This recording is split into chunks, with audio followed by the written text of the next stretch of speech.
This is the United States Air Force Convair B-36 bomber, mainstay of the Strategic Air Command in the early 1950s. Sometimes referred to as the Peacemaker, it was the largest bomber ever built. The 36 also had another name, the Big Stick. With its unusual, almost hushed sound of 6 huge pusher propellers, this Cold War giant best reflected Teddy Roosevelt's advice on foreign policy: speak softly and carry a big stick. However, this giant's tremendous size proved to be its downfall. It's good that they never had to fly military missions because they'd have been sitting ducks. The B-36 reflected a radar cross-section pattern of 44 square meters, which is tremendous. The crews always knew they were going to be in trouble when they tried to invade any Russian target. In an attempt to shore up its defenses, the B-36 also carried the greatest turret defense system ever devised. Although it never appeared obvious from the outside, the B-36 was festooned with a host of retractable gun turrets. Each turret was equipped with 2 20mm cannons capable of firing in almost every possible direction. However, with the exception of tail defense, the Big Stick was the last chapter in the saga of the turret-equipped self-defending bomber. It's a story almost as old as the airplane itself.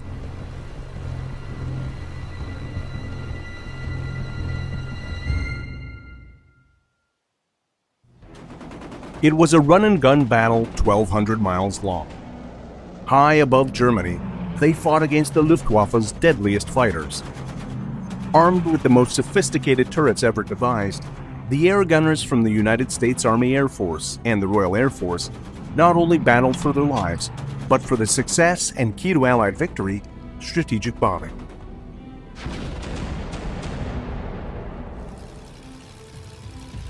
Born above the trenches of World War I, the air gunner was a new type of warrior. Armed with 1 or 2 machine guns, it was his job to battle all incoming enemy fighters. It was a daunting task.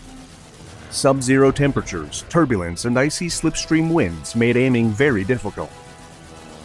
The results were often discouraging, but the belief in the self-defending bomber was firmly entrenched. By the 1930s, the first turret-armed bombers began to appear. World War II. The RAF has the world's only bomber force armed with the latest gun turrets. Early bomber losses were horrendous, but faith in the turret-equipped bomber remained. For the Americans, belief in the turret-armed B-17 and B-24 was unshakable. By 1943, however, that faith had been torn to shreds. In the Pacific, the B-29 represented the last best hope for the self-defending bomber. Armed with the world's most advanced remote-controlled turret system, determined Japanese fighter attacks soon found their mark. After World War II, the air gunner and the powered turret all but disappeared. New jet bombers relied on height and speed for protection, but they did retain one defensive turret, the Stinger's tail.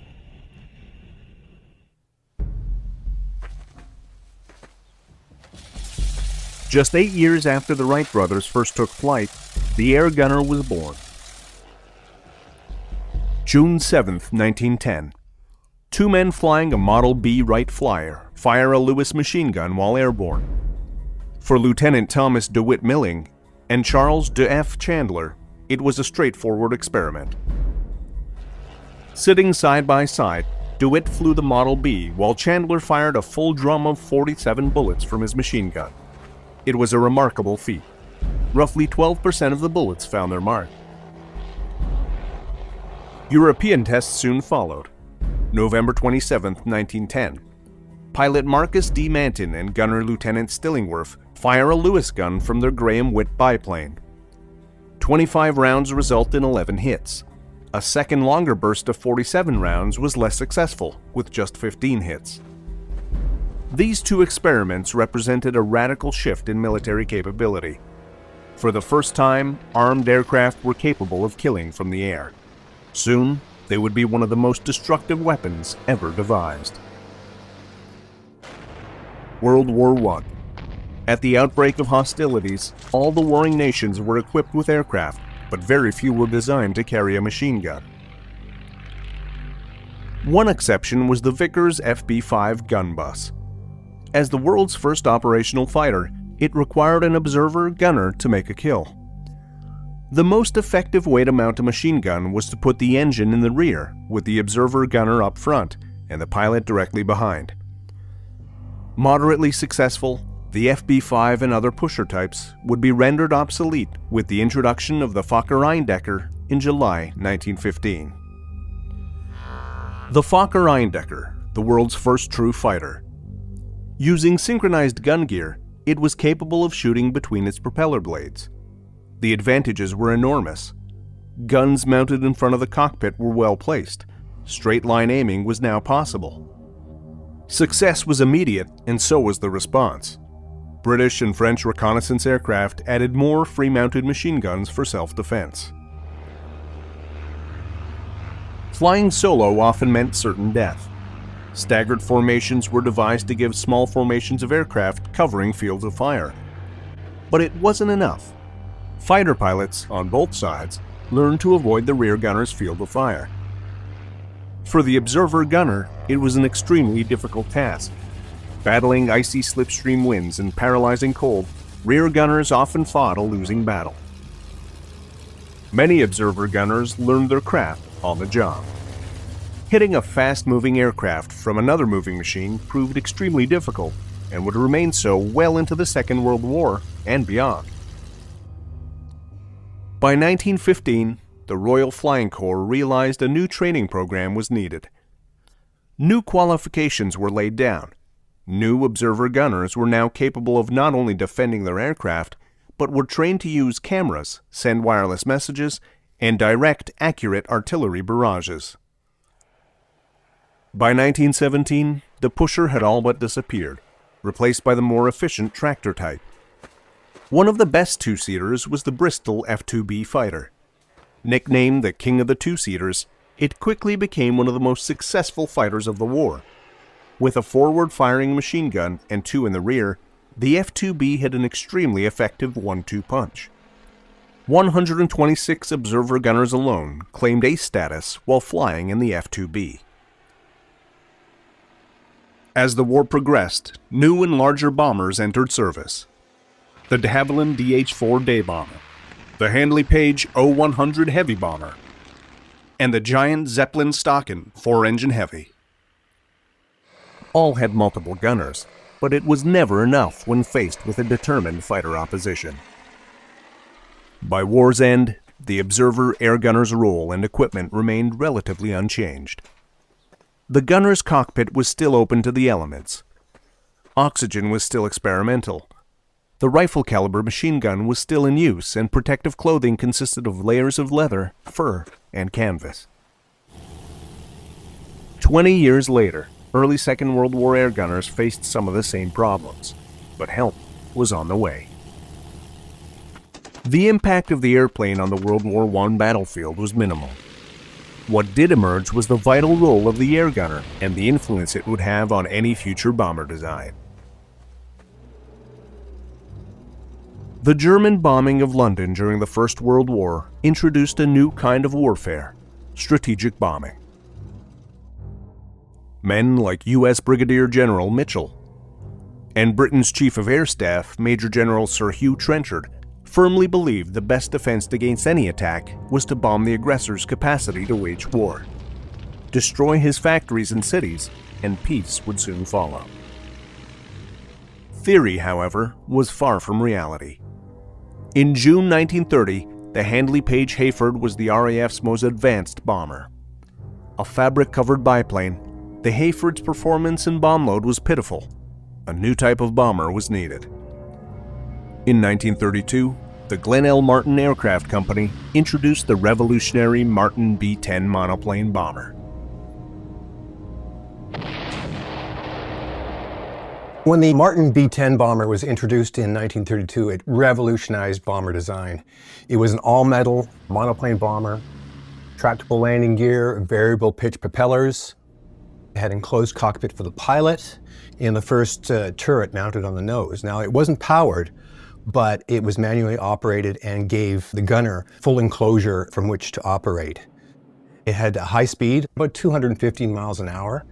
So at the time, it was faster than the leading fighters in the world. And that just reinforced the proponents of the bomber that the bomber would always get through. With its speed, the fighters couldn't catch it.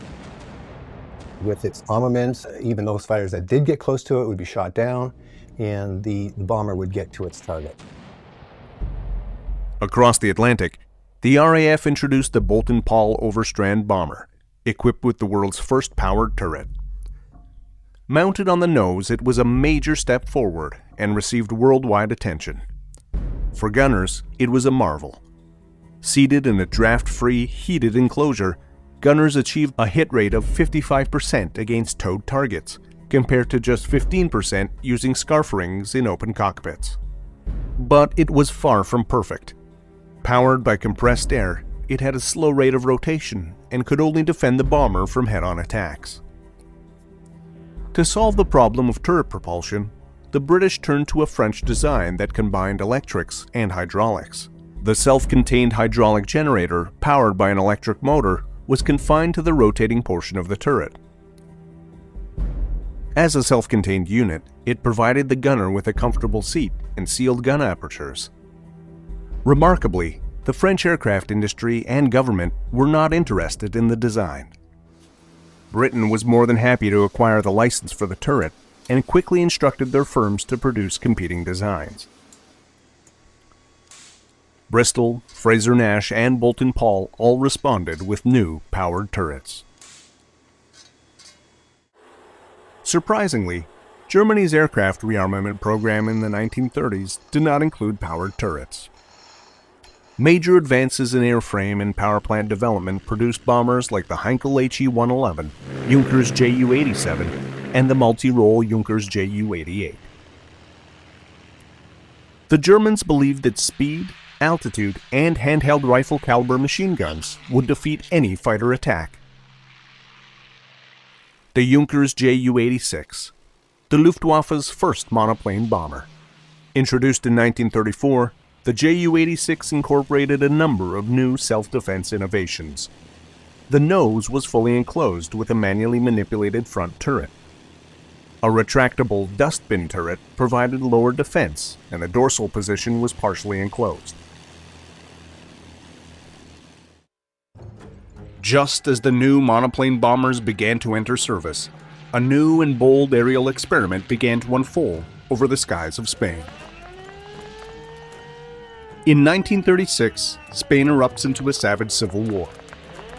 Both sides received the latest fighters and bombers from major powers, eager to test their aircraft and tactics. During the Spanish Civil War, the Germans and the Italians and the Soviets had a great testbed for their latest designs. The Germans introduced the Heinkel HE-111 and the Dornier Do-17 bomber, while the Italians introduced the SM-79 3-engine bomber. Now, all these bombers were monoplane. The German bombers were all metal, quite fast, and armed with handheld machine guns and no turrets. Early versions of the German Heinkel HE-111 proved extremely effective. Sleek and fast, the all-metal HE-111 only reinforced what many already believed. A fast, well-defended bomber would be immune from fighter interception. Bombers like the HE-111, the Dornier Do-17, and the Italian Savio Marchetti SM-79 were difficult to intercept and shoot down. The results didn't go unnoticed. Bomber advocates in Britain and the US saw the Spanish experience as proof well-defended bombers could attack their targets with near impunity. But there was a major flaw. Fighter interception during the Spanish Civil War was rudimentary.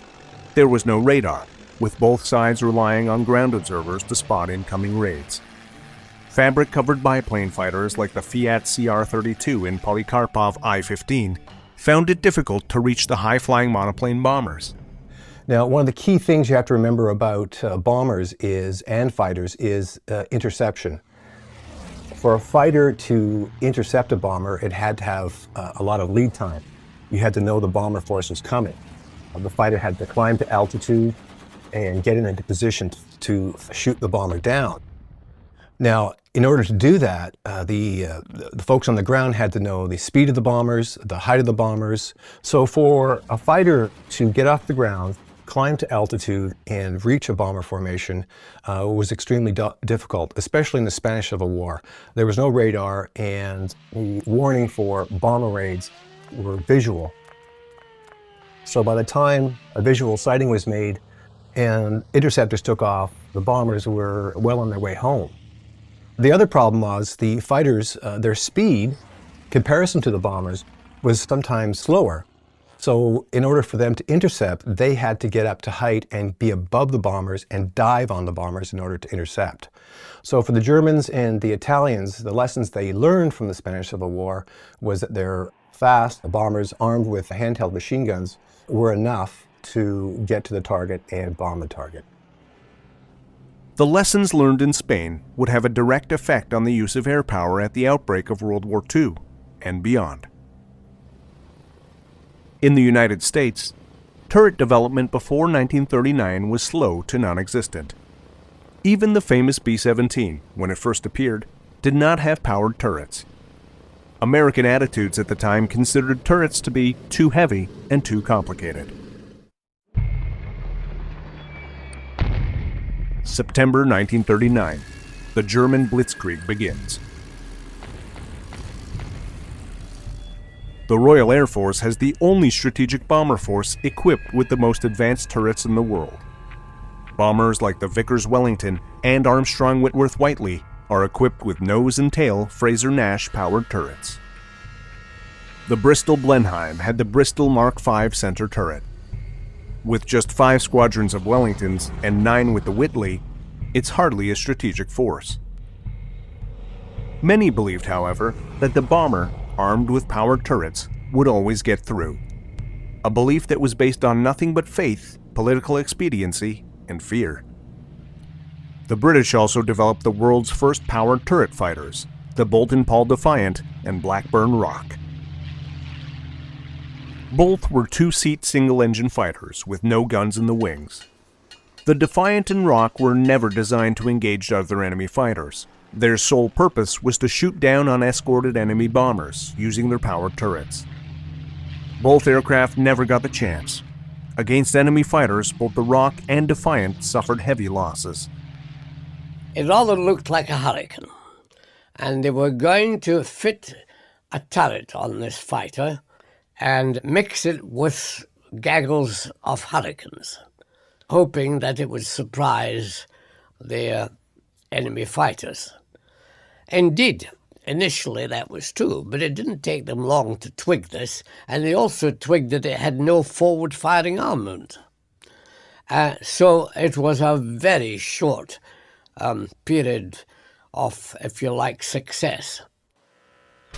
Air gunner training at the beginning of the war was in many ways a rudimentary affair. Armed with a 12-gauge shotgun, a gunner manipulates his Fraser-Nash FN5 turret.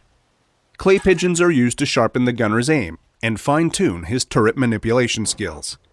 But just how effective were these early turrets? In terms of the efficiency or the effectiveness of the turrets, the early turrets especially, they were really calibrated for aircraft that were possibly slower than the ones that they were actually intercepting. It was new to them as well. It's really new technology. You've got rifle caliber machine guns that are supposed to give an effective spray to hit an aircraft that is now approaching at probably over 270, 300 knots, especially in a head-on, which is going to be much more than that. They were also moving towards more of an optical arrangement for targeting, so their aiming was different as well. And they're moving from training gunners in Virginias and Hawker Harts and Hawker Demons to all of a sudden be in closed turrets. That in itself, with the fogging and all the other things. The efficiency of the early turrets, it's difficult to assess. The RAF and United States Army Air Force both believed in the dominance of the bomber. They also believed that with enough defensive armament, bombers in tight formation could fight off any fighter attack, strike a target, and return to base.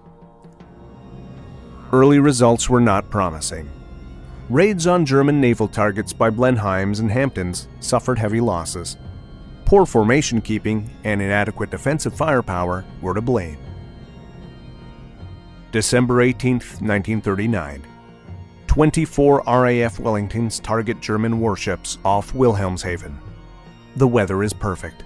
From 70 miles away, an experimental German Freya radar station detects the inbound formation. Fighters are scrambled.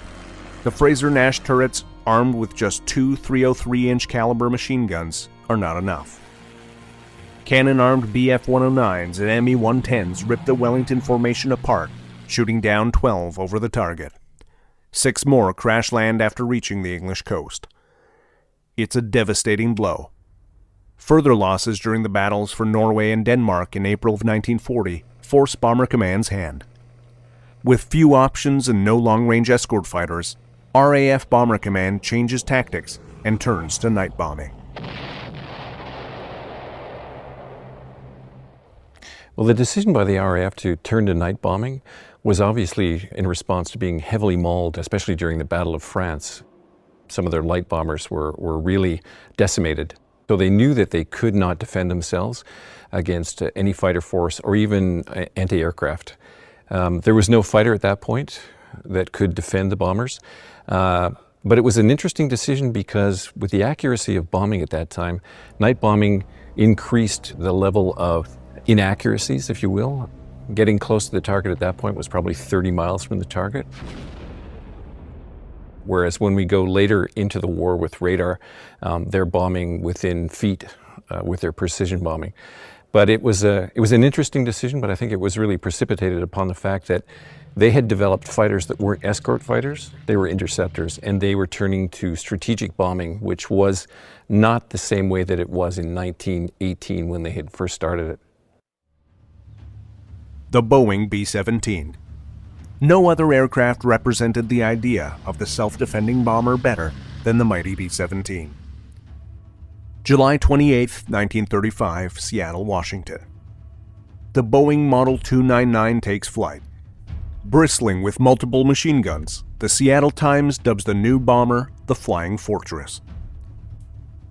The YB-17 would follow with the B-17B and C model entering service in 1937. From this point forward, the B-17, along with the consolidated B-24, were central to the development of both strategic bombing and the powered turret. The first B-17 to see combat belonged to the RAF's No. 90 Squadron. Equipped with the B-17C, operations began in July of 1941. The British were eager to test the B-17's high-altitude performance and defensive armament. Hardly a fortress, the B-17C was far from combat-ready. Armed with handheld 50 caliber machine guns in the dorsal, ventral, and waist positions, with one 303-inch caliber gun in the nose, it had no powered turrets. Equipped with turbo-supercharged engines, the B-17 was capable of flying higher than any other British bomber. Missions at 30,000 feet were common, but the results were disappointing. Bombing was inaccurate, guns froze at altitude. Luftwaffe fighters, undeterred by the B-17's defensive armament, pressed home their attacks with increasing accuracy. By the end of 1941, only 4 of the original 20 B-17Cs remained. In response, a massive redesign was ordered. The result was the B-17E, the first American bomber to see action with powered turrets. Equipped with both a Sperry top and ball turret, the B-17E carried 8 50 caliber machine guns, including 2 in the Stinger's tail. Hydraulically powered by a self-contained electro-hydraulic unit, the Sperry A1 top turret had a traverse speed of 40 degrees per second and 360-degree rotation. Armed with 2 M2 50 caliber machine guns and a K3 computer gun sight, the Sperry turret posed a real threat to any attacking fighter. The Briggs Sperry ball turret was an ingenious design. As the most compact turret in service, it was capable of holding a gunner, 2 M2 50 caliber machine guns, and a gun sight. Turret speed was 30 degrees per second, with a full 360-degree rotation. The Sperry ball turret was the only really effective belly turret of the war. August 12, 1942. 12 B-17Es of the 97th Bomb Group set off on the 8th Air Force's first bombing mission of the war. Escorted by 9 squadrons of RAF Spitfires, they successfully bombed the railroad marshalling yards at Rouen-Sotteville, France. So in 1942, the U.S. has entered the war, and they begin sending bombers over to England to begin the buildup of the U.S. 8th Air Force. Early bombing operations with the B-17E and the B-17F proved successful, but they're bombing targets in France and Belgium, and the penetration isn't that deep. Plus, they have an escort of P-47s and RAF Spitfires. When they try to go deeper into the occupied countries in Germany, that's when they meet more resistance from the Luftwaffe, and that's where the fighter escort drops off. Even though they're flying in tight combat box formations with overlapping fields of fire, the losses begin to mount. Now, the B-17F was armed with, 11 50 caliber machine guns. It had 2 powered turrets, a Sperry on the top and a ball turret on the bottom. It also had a tail mount with twin 50 calibers, waist gunners, and 2 cheek mounted 50 calibers. So it was quite heavily armed. Later, as they began to make deeper penetrations into Germany, they found that even with these tight combat boxes, the Luftwaffe was finding a way to get into the bomber stream and shoot the bombers down. One of the things the Luftwaffe learned to do was attack head-on to the B-17, because that's where the B-17 was weakest in its defensive armament. So what happened was you had a fighter and a bomber closing in at 600 miles per hour, and the German pilot, his job was to get as many 20 millimeter or 30 millimeter cannon shells into the cockpit area or an engine on the B-17. And once he did this, the chances of the B-17 survival were quite slim. June 13, 1943. 227 B-17s bombed the U-boat yards at Bremen and Kiel. Losses are heavy, with 26 B-17s shot down. Air gunners claim 41 enemy fighters, but the Luftwaffe records show only 7 as shot down. The results were sobering.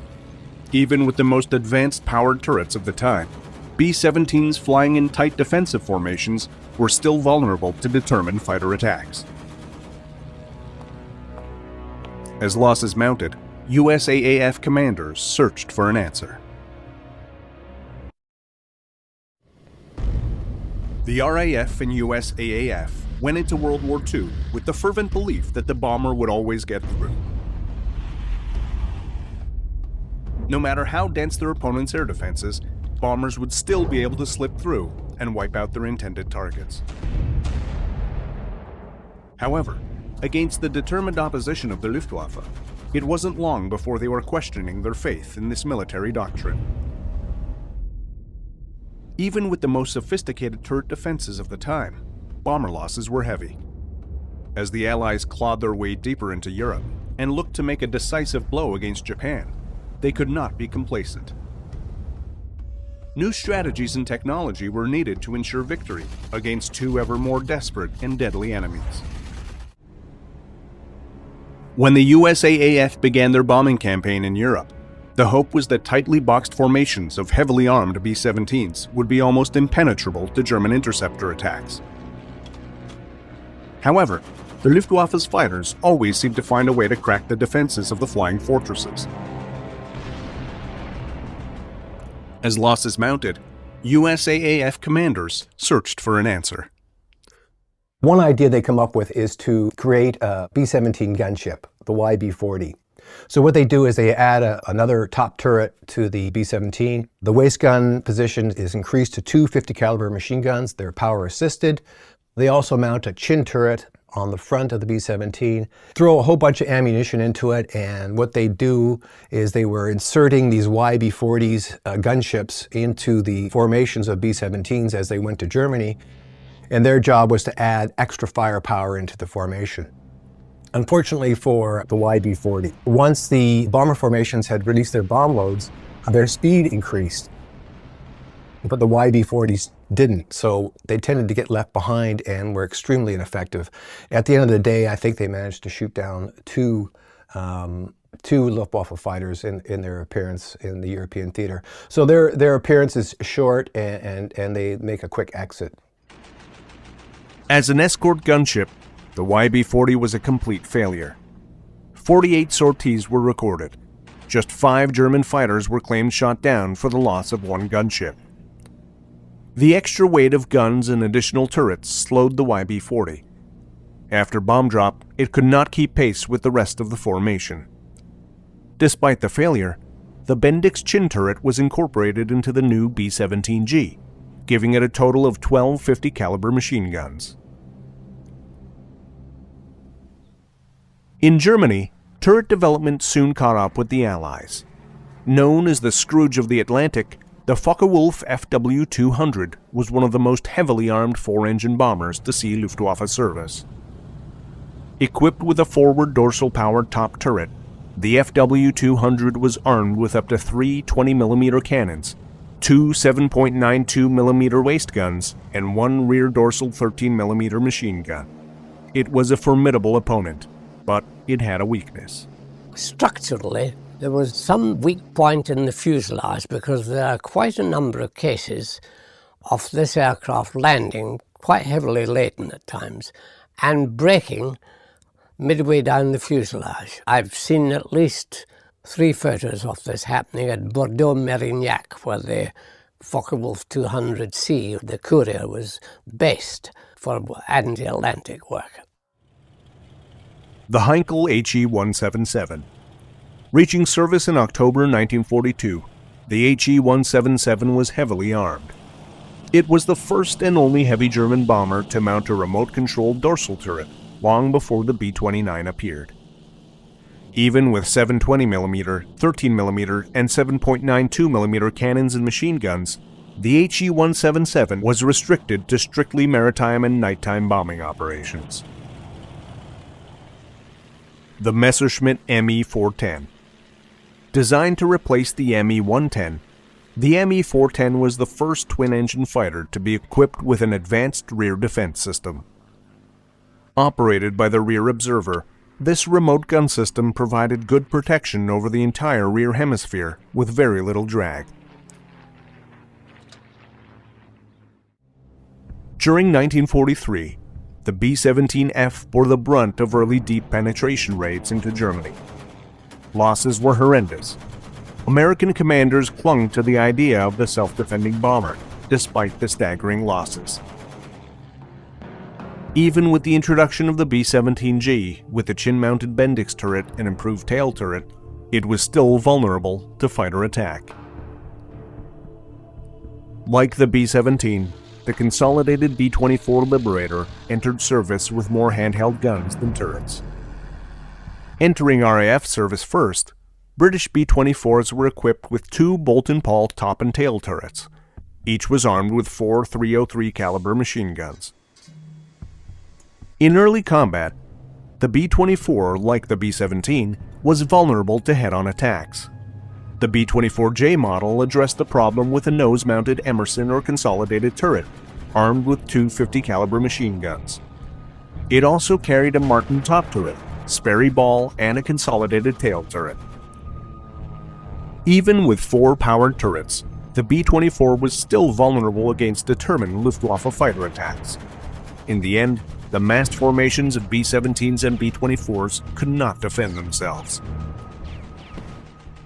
Interestingly enough, during the Battle of Britain, the Luftwaffe fights their battles and sends their bomber fleets over to England using fighter escort. During the Battle of France, the Luftwaffe learns that their bombers are not invulnerable to fighter attack. They face for the first time monoplane fighters like the Spitfire, Hurricane, the Curtiss P-36 from the French Air Force. And even though they're victorious in France and Belgium and the Netherlands, the losses they suffered during that battle are quite high. And they begin to realize that their bombers, their Heinkels, their Ju-88s, their Dorniers, and even the Ju-87, without fighter escort, are vulnerable to fighter attack. So during the entire Battle of Britain, the Germans used fighter escort to escort their bombers into England. Of course, this lesson is not learned on the Americans, and they continue with the idea that their bombers in the future would be invulnerable to fighter attack.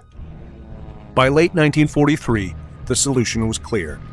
Only long-range escort fighters equipped with drop tanks could provide the heavy bombers with the protection they needed.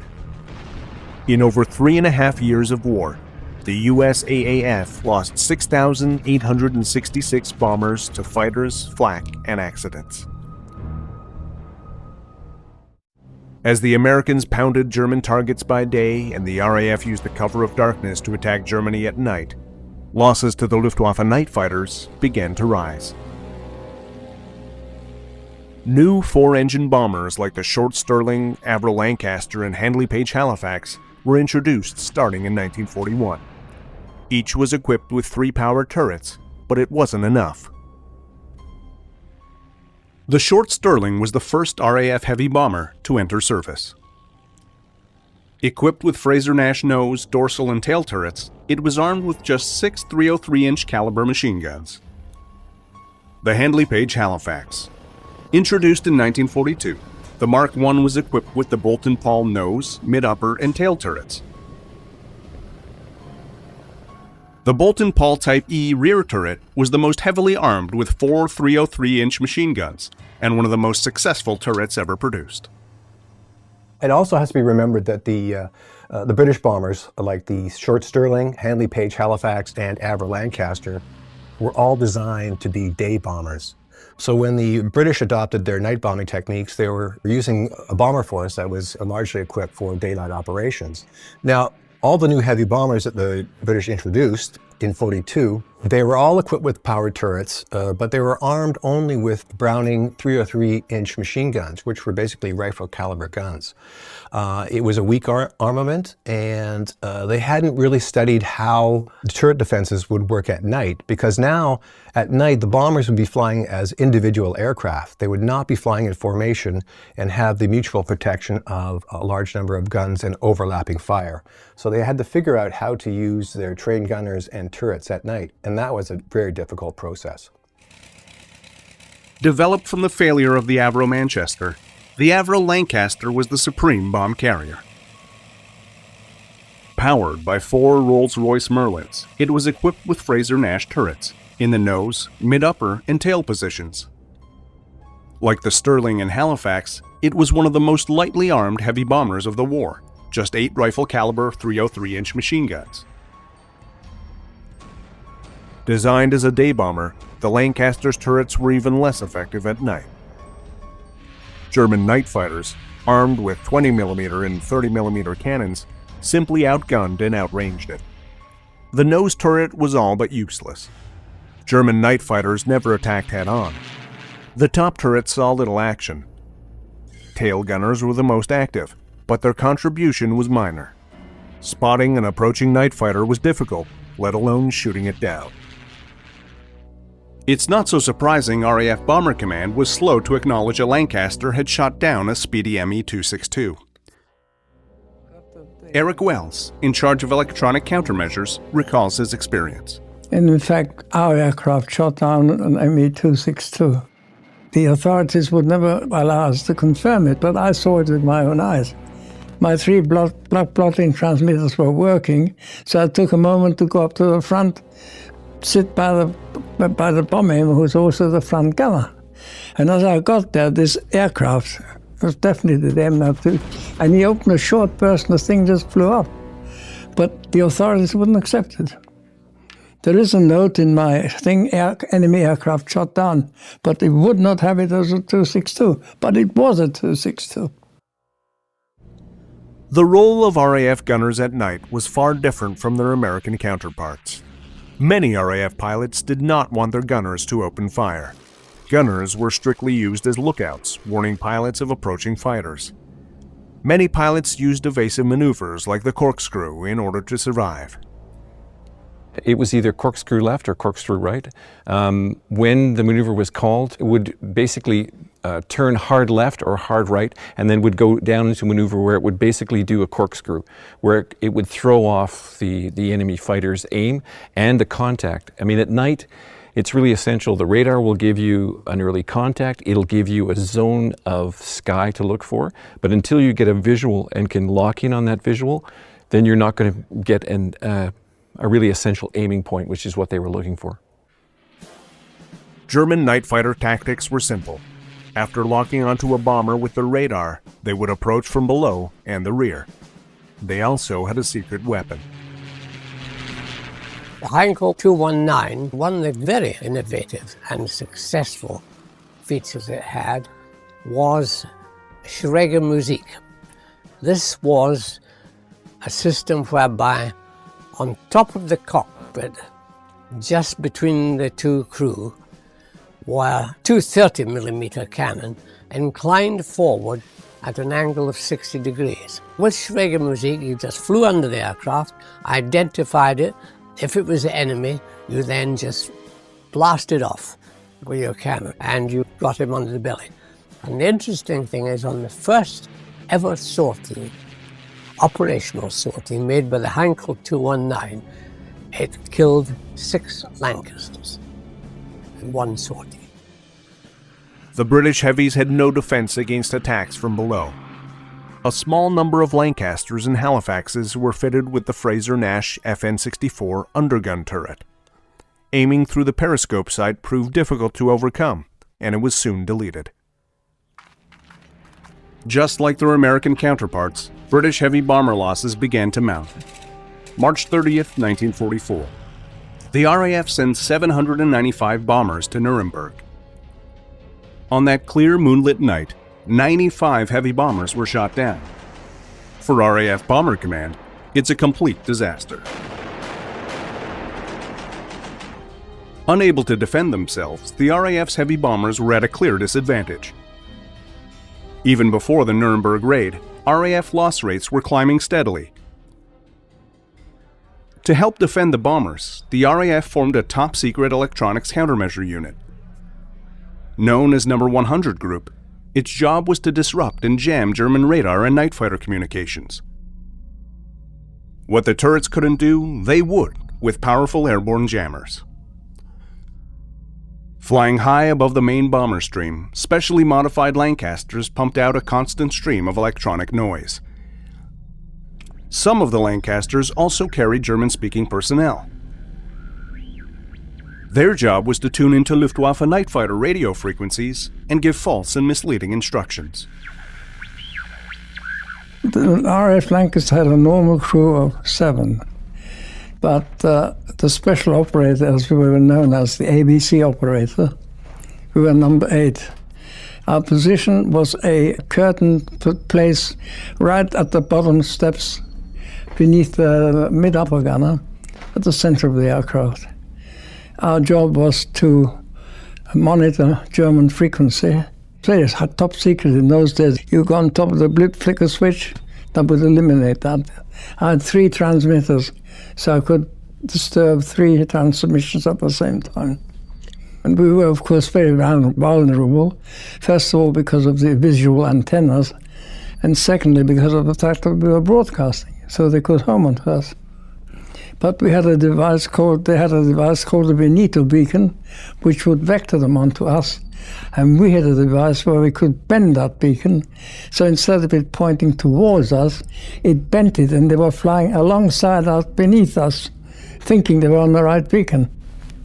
It's a very clever thing that at the time is brilliant. So secret was their job that not even the crew they flew with knew what they were doing. They kept us well apart from the others. And as I say, we were sworn to secrecy. We couldn't talk. We had not even the captain, our skipper, knew what we were doing. No one knew. It's completely and utterly secret. And we were the most unpopular guys on the bloody squadron, I can tell you. By war's end, some Lancasters were equipped with the automatic gun-laying radar and two 50 caliber machine guns in the tail. The radar had its limitations.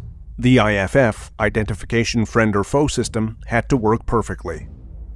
Even with 99% IFF accuracy, it was estimated that 4 times as many bombers would be shot down compared to night fighters. In total, RAF Bomber Command lost 5,940 heavy bombers.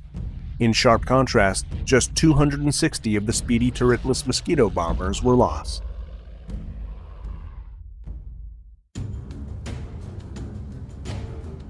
The Boeing B-29 Superfortress, the ultimate expression of the self-defending bomber. The B-29 was a marvel of technology. Fully pressurized, it could fly over 3,000 miles and carry up to 20,000 pounds of bombs. Its most unique feature was the revolutionary General Electric remote-controlled turret system. Gunners no longer had to strap themselves into cold, cramped turrets. Equipped with 4 remote-controlled turrets and a gunner in the tail, the B-29 bristled with 12 50 caliber machine guns. There were 4 assigned gunners. 3 manned their turrets from the pressurized position just aft of the wing. The upper and 2 side blister gunners controlled the upper aft turrets and lower rear turret. The bombardier or navigator controlled the front, top, and lower turrets. The tail gunner operated his alone. Designed to allow one gunner to control 2 turrets at once, it doubled his firepower at the flick of a switch. So in 1944, probably one of the greatest bombers ever developed during World War II enters service. It's the Boeing B-29. It's streamlined, it's fast, it has great high-altitude performance, it has a Norden bomb sight, but it's also equipped with the world's first remote-controlled turret system. Developed by General Electric, the system is quite accurate. Each turret is controlled by an analog computer. And what the computer does is it takes care of speed, bullet drop, humidity, temperature, and lead. So the gunner in the B-29 does not have to worry about all those things. All the B-29 gunner has to do is steadily lead his target, and the computer will align the guns onto the target, and all the gunner has to do is pull the trigger. What made it all work were the 5 central fire control computers. These computers analyzed the gun sight information, parallax, ballistics, and deflection. Electrical signals were then sent to the corresponding turrets, moving the guns into the right firing position. As long as the gunner tracked his target smoothly and adjusted for range, the system was effective. But it wasn't enough. Improvements were continually being made. The AN/APG-15B gun-laying radar. First installed in the B-29B, the new radar was advertised as a can't-miss system. Designed to log on to incoming enemy fighters, the radar proved unreliable and ineffective. Fortunately for B-29 crews, Japanese fighter defenses were feeble at best. After over 31,000 sorties over the Japanese home islands, fighters shot down only 74 B-29s. All told, 360 B-29s were lost to all causes. As effective as the turret system was on the B-29, like the Germans, the Japanese were quick to adopt and discover one of the weaknesses in the B-29, which again was head-on attack. There was a certain area in front of the B-29 where the guns could not depress enough to cover that area. So the Japanese always tried to make head-on attacks as much as possible. But also, too, the Japanese air defense at the time in 1944 was quite anemic. They didn't have a lot of fighters, they didn't have a lot of well-trained crews, and at the height the B-29s flew, the performance of their fighters at high altitude was extremely poor. So what they adopted was a sort of kamikaze method of attacking the B-29, which was ramming. So they developed special ramming units. Now, it wasn't quite a certain death for the pilots. A lot of times what they tried to do is crash their aircraft into the B-29 and hopefully bail out. But it was an extremely risky job and required a great deal of pilot training in order to, get your fighter crashing into another B-29. As in Europe, the long-range P-51 Escort fighter would prove the best defense against enemy fighter attacks. Korea, 1951. B-29 gunners faced their greatest threat: the Soviet-built MiG-15 swept-wing fighter. Armed with two 23mm and one 37mm cannon, the MiG-15 was a true bomber killer. With its high speed and immense firepower, the MiG-15 could fire well outside the B-29's range. For most B-29 gunners, the swift MiG-15 was little more than a distant blur. Unable to cope with the fast-attacking MiGs, the B-29s were forced to abandon all daylight raids. The Korean War and the buildup of nuclear weapons ushered in a new era, the Cold War. Soviet Russia was now the enemy. Armed with atomic bombs, the US and the Soviet Union now stood toe-to-toe in a world defined by mad, mutually assured destruction. Early nuclear weapons were big and bulky devices. Getting them to a target required an aircraft with intercontinental range. Enter the Convair B-36. Designed to bomb Germany from the US, the B-36 continued the false belief in the self-defending bomber. The B-36 was a behemoth, a wingspan of 230 feet with 6 3,000 horsepower radial engines. Armed with 16 20mm cannon and 8 remote-controlled turrets, the B-36 was the most heavily armed strategic bomber ever produced. The turrets, however, proved problematic. Recoil vibration affected the electrical wiring. Vacuum tubes were jarred loose, causing some electronics to malfunction. Even with its powered turrets, the B-36's ability to defend itself was still an issue. Several parasite fighter concepts were tried, including a trapeze-mounted fighter in the bomb bay and wingtip-mounted RF-84Fs. The concept met with limited success and was soon abandoned. At the same time that the Air Force was developing the monster-sized B-36, they were also looking into a much smaller and cheaper bomber, and one with advanced turrets of its own. At the end of World War II, Douglas created prototypes for an innovative experimental bomber, the XB-42, also known as the Mixmaster. This was a pusher aircraft with 2 engines in the fuselage, driving a pair of contra-rotating propellers in the tail. Placing the props in the tail not only produced a more aerodynamic design, it also left room in the wings for rear-firing retractable machine gun turrets. Although these aircraft could fly at record-setting speeds, and a jet-powered variant was in the works, the project was shelved. The swept-wing Boeing B-47, along with the B-52, spelled the end of the powered turret, but not the Stinger's tail. Both aircraft were equipped with early remote-controlled tail turrets. Early versions of the B-47 carried 2 50 caliber machine guns, later upgunned to the 2 20mm cannon. The B-52 Stratofortress. Operational since 1955, the B-52 is the longest-serving combat aircraft in the U.S. Air Force service. It's also credited with the last air-to-air victories using a powered turret. The early B-52s, the A model through F, were equipped with a manned tail turret, armed with 4 50 caliber machine gun and the A3A fire control system. The G model moved the gunner to the forward crew compartment, but retained the 4 50 caliber machine guns. Armament in the B-52H changed to a single 20mm Vulcan cannon. December 18, 1972. Operation Linebacker 2. B-52s strike targets in North Vietnam. The North Vietnamese Air Force reacts with intense flak, SAMs, and MiG interceptors. The B-52 tail gunners were ready. Turning away from their target, B-52 tail gunner Staff Sergeant Samuel Turner tracked an incoming MiG-21. Both engaged the radars. Once in range, Samuel unleashed his quad 50 calibers, scoring hits on the MiG-21. Seconds later, the MiG-21 exploded just after the bomber. Witnessed by another B-52 tail gunner, the kill was confirmed. 6 days later, tail gunner Airman First Class Albert Moore claimed another MiG-21. These two claims, however, were never confirmed by the North Vietnamese Air Force. They were the last fighters to be shot down by a powered gun turret. Today, the powered turret has all but disappeared. There are, however, a few bombers that still have the Stinger's tail. The Tupolev Tu-95 Bear.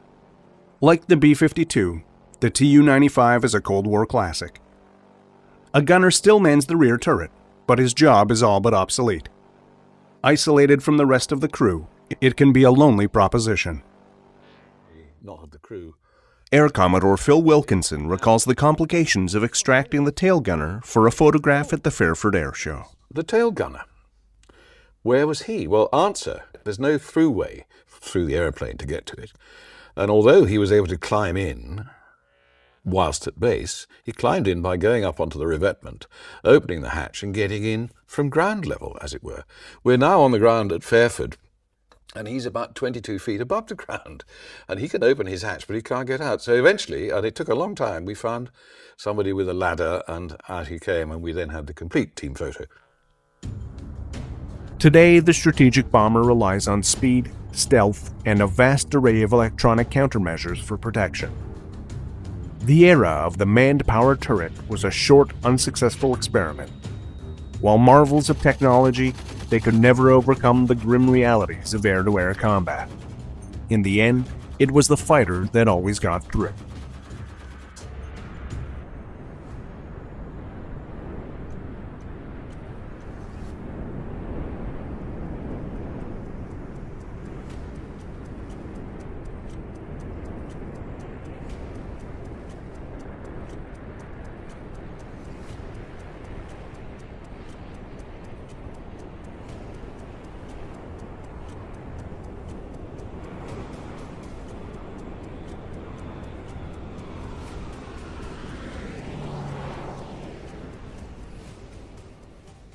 When I arrived in Moscow in the first week of January 1993, as we came out of the cloud, I was entering that foreign hostile territory that I'd been trained to operate against for the past 35 years.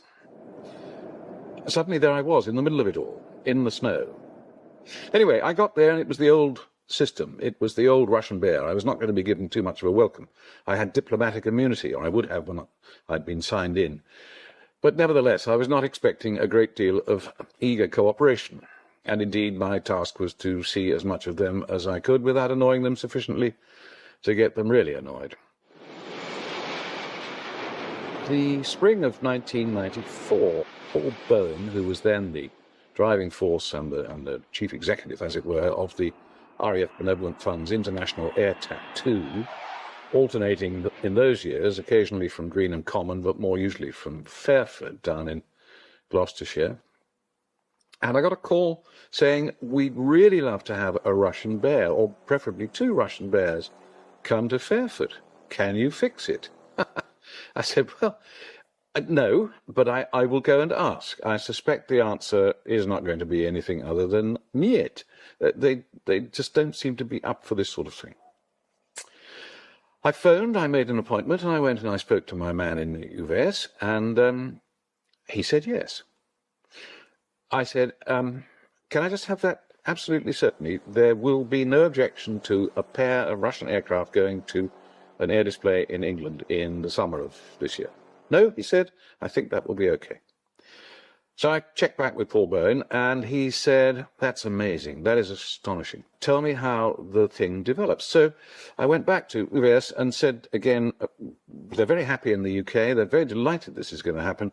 Now, when are we going to know which aircraft and so forth? And they said, well, there's something that we should make clear. We will obviously have to support these aircraft because they're going to be away from base in a foreign setting. And so we've got a support team, and here's the list. And he handed me a list which ran to, I think, 3 pages. There were 76 names on it. They contained the 2 crews, 13 in each aircraft. And then, I think that's 26, another 50, nearly all of whom were colonels or above of the Russian Air Force and the Russian Naval Air Service.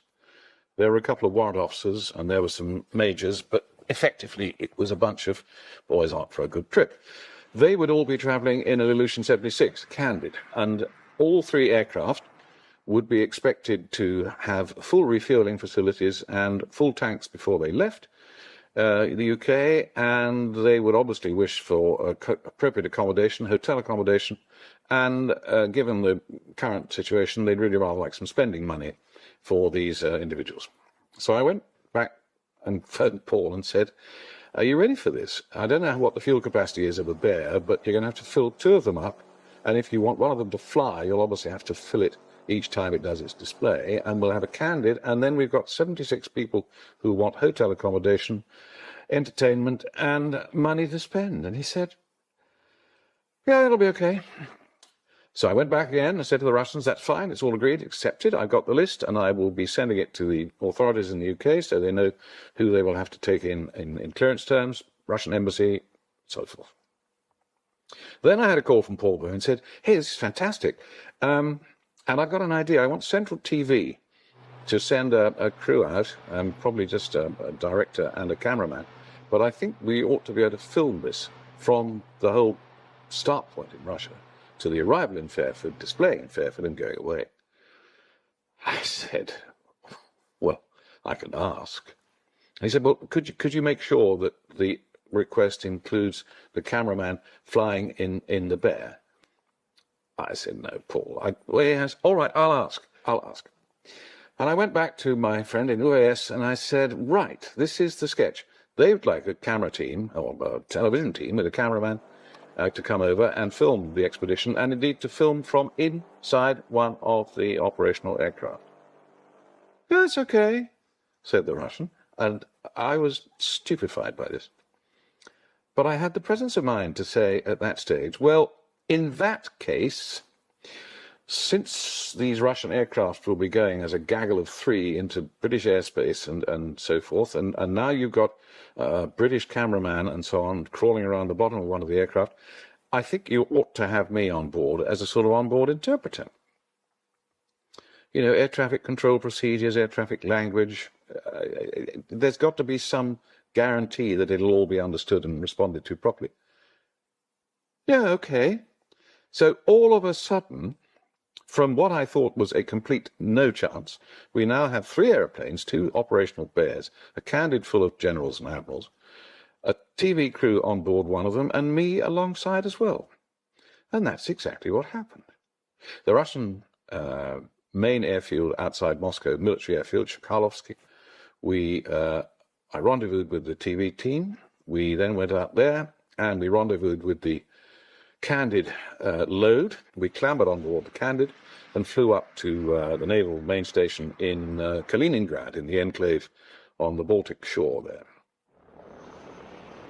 We landed, parked the aircraft. The Bears were already there. The naval aviation one was on its home base. The Russian Air Force one had flown up from somewhere in the south.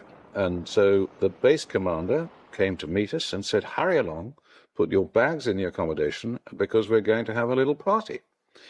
And so we put our bags in the accommodation. We came back out, got into a series of Russian equivalents of jeeps, Land Rovers and so on, and shot away to the Baltic shore. A couple of wrecked bits of old shipping were on the sand, and we went and played amongst those. I also noticed that there were long, long tables set out on the cliff top with much interesting salady things getting quite sort of warm in the bright sunshine. Lots of glasses and lots of bottles, and some of the bottles were beer. And I said to the Russians, I think if we're going to go and have a swim, we might take some of these bottles down with us and we can leave them in the sea and get them cool because they're not doing much. And drinking warm beer, that may be your idea of what the Brits do, but it's not mine. So, in fact, we carried a couple of cases of beer down. We had a good swim and we put the beer in to get it cool, and we came back up. The base commander then appeared in his underpants and with his tame chef behind him, and they came to the open-air stoves and started, the cook started to cook, and the base commander started to make us welcome, which, of course, involved the large glasses that we had, which were sort of jam jar size and jam jar capacity, and into which the first of the vodka of the day was now being poured. And that's the way it continued. It continued for a long afternoon and into the early evening. And the food came, and the vodka continued. And the food came again, and more vodka. And slowly but surely, in particular, my unfortunates from Central TV became, how shall we say, slightly confused about everything. At the end of it all, which had been a thoroughly wonderful afternoon's picnic, by now quite towards mid-evening, we got back into the vehicles and disappeared back towards the main base. Pausing only at the halfway distance, someone obviously felt the need. Out jumped the Deputy Commander of the Air Force and the Chief of Staff of Naval Aviation to insist that it was time we had a drink for the road. So we paused and had a couple of drinks for the road. And then we got back, and I think my TV chums now thought this was time for bed, Zebedee.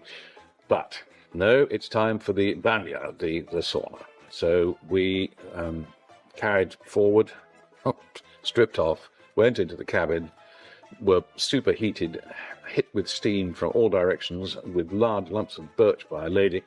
And then we plunged into the cold pool, and then we rushed outside, and then came back in and went all through it again, and eventually subsided into a series of small lounging chairs and had some more vodka, really. And that was where it ended, and it was where it ended for everybody, especially the two TV folks. The next morning was just quite a gentle start, I think is the best way. But we got into our aeroplanes. I clambered up into the Navy Bear, the Tupolev 142, and I looked around for where the television chaps were, and they said, no, they're going to travel in the Candid, in the glazed nose of the Candid, and then they'll be able to film the whole thing, and we know we're going to be intercepted by everybody, any dog, as we go through the Baltic and out into the North Sea. Everyone will want to have a look at the gaggle of bears. So they'll travel in the Candid, at which stage I got into my seat halfway down the back on the left side of the airplane. It was interesting. They started all the engines and then shut down the two inboards and taxied on the outboard engines. We taxied quite fast and got ahead of the Air Force version and got airborne and turned left heading for UK. And I said, you know, aren't we waiting for the system to gather us all together? And they said, no, we're off now, we're going. Nice, fine. And looking down, I could see the Air Force version just getting onto the runway, and the Candid probably not even started its engines at that stage. And they never did catch up. So there never was a Central TV documentary film made of the flight of the Bear, which was a shame. On the other hand, it meant that I didn't have to give my attention to translating for their directorial announcements and so on from their filming position, because they weren't there. I was impressed to see how well they did work as a crew, and I noticed how much of a sort of challenge and response, an exchange of words and music went on as they got this gigantic set of engines going at the start. Bit of a laborious process. It wasn't just master switch on, press the button and go. It took a little time. An extraordinarily versatile aeroplane. Its variety of weapon systems, anti-shipping, anti-submarine, anti-radar, just basic long-range bombing missions, long-range surveillance missions, and long-range is a feature. I mean, they used to fly to Cuba via Iceland with no stops on the way. I mean, they were quite capable of gigantic journeys. The Poles came up and had a look, the Germans came and had a look, the Danes, the Norwegians, and then we got through the Baltic and out the other side. And the next thing we saw was a gaggle of tornadoes, F-3s, came in. And there's an awful lot of photographs of tornadoes intercepting bears and lightnings intercepting bears and so on. And there's always, you know, someone's Air Force wall has always got, there's me with the bear, you know, and in my tornado or whatever. Well, I took pictures from the inside of the bear, and I was able to present at least two of the pilots with a picture of them seen from the other side. So the tornado looking along the wing and down past those gigantic contra-rotating propellers, had a tornado stuck in on the wing. There was a great atmosphere of a great crew working together atmosphere. They were all pretty excited because although they'd obviously all probably flown past the British coast on a number of occasions, all around the Baltic and over the top, they were nonetheless all going to be going actually into the enemy airspace, as it were, not to be threatened, but to be welcomed and put on the ground. So there was a lot of excitement. The navigators in particular and the systems operators had very little to do. So they were all clattering around trying to get near all the considerable number of windows and glazed areas so they could see what was going on. There were people taking lots of film shots from inside for their personal diaries. Great stuff. We landed, having been escorted in all the way. The Air Force One caught up very soon after, and the Candid, probably 20 minutes later. One of the Navy front-end chaps, as we landed, said, we must have a team photo. They have the same approach as aviators worldwide. Let's have a team photo. So we all clambered out of the airplane and stood in front of it under the nose, and a spare body, not of the crew, got the camera ready. And someone said, wait a minute. 1, 2, 3, 4, 5, 6. Oh, of course, the tail gunner. Where was he? Well, answer, he was still in his turret. There's no throughway through the aeroplane to get to it. And although he was able to climb in whilst at base, he climbed in by going up onto the revetment, opening the hatch and getting in from ground level, as it were. We're now on the ground at Fairford, and he's about 22 feet above the ground, and he can open his hatch, but he can't get out. So eventually, and it took a long time, we found somebody with a ladder, and out he came, and we then had the complete team photo. Then we had a week of looking after the Russians on the loose in England with entertainment money in their pockets. There was some highlights, some of which are probably best left discreetly to one side, but both crews were surprised to find them being the centre of attention. The King of Jordan, King Hussein at the time, came to visit, a great enthusiast for aviation, always has been, and he was taken up inside our Bear and sat at the controls and had a good time. He and Queen Noor were introduced to the crew. Another visitor was coming the following day, and it was scheduled to be also a visit to the naval aircraft because the Air Force One was going to be the one that did the daily display. So we were going to be on show on the ground. Interestingly parked between a B-52 and a B-1. And there was a lot of interplay between the crews of those two, who I don't think had ever received Russian admirals on board their aircraft before. Nor, I think, had the Russians received a B-1 colonel before on board. But that's another piece of the story. But one lovely morning, the Russian Navy crew had been slightly over-refreshed and were a bit late on parade. They came galloping up, but too late for the visitor, who was, in fact, His Royal Highness Prince Michael of Kent, who many years back I knew was working in the Defence Intelligence Staff when I was, and he was learning Russian at the time. And, of course, if you've seen Prince Michael of Kent, you'll know that he looks just like the last Tsar, Nicholas II. He is a dead ringer for the Tsar. And so when this Navy crew came galloping up, they formed up at the bottom of the steps of the aircraft, knowing there was a VIP on board. And when he came down and walked towards them and addressed them in Russian, you could see their little brains were in turmoil. What on earth's going on? What is this? I'm not sure that there is a Russian candid camera, or you've been framed, but they were convinced there was some grotesque joke going on. It's wonderful, absolutely marvellous. The long and the short of it was that we wrapped up at the end of a week, because we'd arrived 2 days before the weekend of shows, and we left after the shows were all over. And my last memory, and probably the last memory that the receiving British will retain, is that our accommodation was in the Bear Hotel. Nearly all of us were in the Bear Hotel in Hungerford. And the last morning, breakfast was being served at the usual pace and with the usual contents. Russians rather enjoyed the full English. They thought that was a good idea.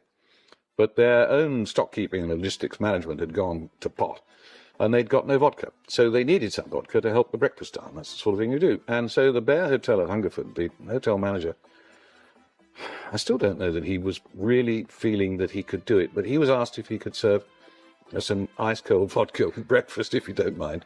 He eventually did, and that was fine. And we then proceeded. I have to say, I'll be quite fair here, that the up-front operating members of the crew were not drinking vodka at breakfast time.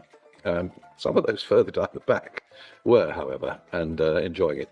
But we clambered back into the air and went off and did the return journey. It was about a 3-hour sortie, just short of 3 hours. And we were again escorted, some lovely pictures of tornadoes out on the wing and others coming in. One of the non-operating accompanying fellows blagged his way onto our aeroplane on the way back. He wanted to get back faster than the gaggle who were coming home in the Candid. So he hitched a ride with us, and all the rest were in standard sort of grow bag green, rather like our flying suits. Not a great deal of difference there. He was in a lightweight blue one, and I said, that's very smart. And he was sitting on the floor beside me. Now, he was one of those who had breakfast with vodka, and he'd found a bottle in his bag, and he was now having some more. So until he became totally incoherent, I asked him a number of questions, and he was tear-stained because I said, why have you got this lightweight blue suit? He said, that's what we always wore when we went to Cuba. Oh, Cuba. The sun, he said, the sand, the sea, the sex. Oh. I mean, he clearly had enjoyed his chance in the other totalitarian regime of the world, ignoring North Korea. And Cuba was obviously a haven. And of course, if you've served in the far north of Russia for most of your serving life, first thing you have to recall is that that was not all the bad that it could be, because for those serving in the far north, there was an immediate pay supplement, which tended to take the edge off some of the hardship up there. But if your normal sort of operating area was the Barents Sea and the Iceland-Faroes Gap, and then it was your turn to go to Cuba, I sympathize with him. He was a non-operating part of the crew, and he was not going to operate anything once he got home. I flew the last half of the journey up front, and I was agreeably surprised. The size of that airframe, of course, there's a gigantic amount of inertia. And like any old heavy, you turn the thing with a great yoke, and you get it like that, and then you wait for the wing to catch up and do it. And when the wing starts to move to that sort of angle, just wind it off the other way, and then you're nice and stable in a turn. Down the slope into Kaliningrad, easily managed, quite extraordinary. Throttle handling and all the rest, even with all those peculiar engines out on the wing, which I'd never flown with before. I'd flown piston engine only, or jet only, but turboprop, no, and responses and so on, I wasn't sure of. But it did what it was asked to, and putting it on the ground on the numbers, I have to say, at the risk of being laughed to scorn, was straightforward. There must be rather more to it than simply that, because the Navy pilot next to me was very quick to take control of it. So I suspect the braking and other ground handling aspects of the airplane are a bit more of a challenge, because it is a big one and a heavy one. But it was a great trip. It showed the aircraft off well. It certainly achieved something I thought was never going to be achieved. And in fact, since then, there have been bears going into Barksdale in Arkansas, in the US and other places. It was a bit of a first. It was certainly a first to have the Navy and the Air Force One together side by side in the UK. And as such, I'm thrilled to bits. It was at a sort of high spot of Russian cooperation. So an extraordinary experience, one that I could go on describing for a long time. I think the impact, the whole essence of the flight was that it was so unusual and so unexpected. I was thunderstruck. My ghast was totally flabbered, because I couldn't believe that when I made this, to me, outlandish request to have airplanes of that kind come and put themselves on the ground and be the object of full attention from the British and others. I couldn't believe it would happen, but not one, but two, and then a great gang of others. It was a huge triumph.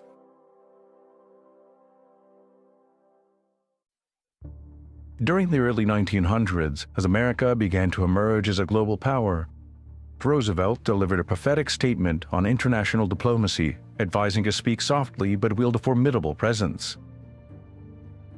50 years later, amid the United States' role as the foremost defender against communism, its formidable tool was undoubtedly the Convair B-36, a long-range bomber. Although this immense aircraft served predominantly throughout the 1950s, its origins can be traced back to before America's entry into the Second World War. The B-36 earned itself the unofficial title of Peacemaker. By 1941, the United States Army Air Force had two effective heavy bombers in its arsenal. One was the renowned B-17, crafted by the Boeing company. This exceptional four-engine aircraft played a crucial role throughout the war, with later heavily armed versions aptly dubbed the Flying Fortresses.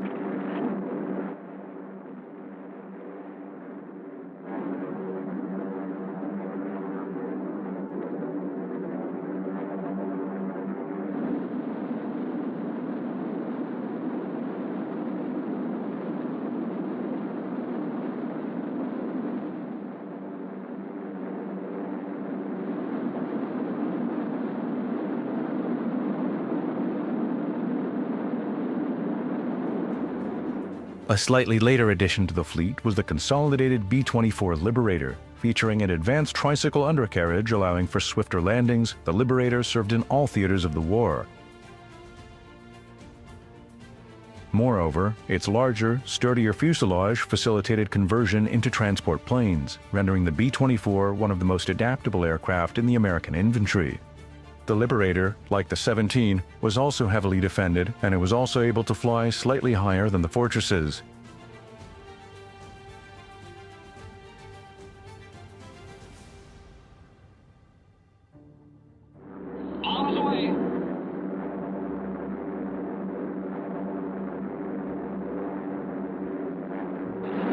However, more significantly, it boasted extended range, making it frequently utilized for maritime patrol missions, covering then what were considered significant distances solely on internal fuel.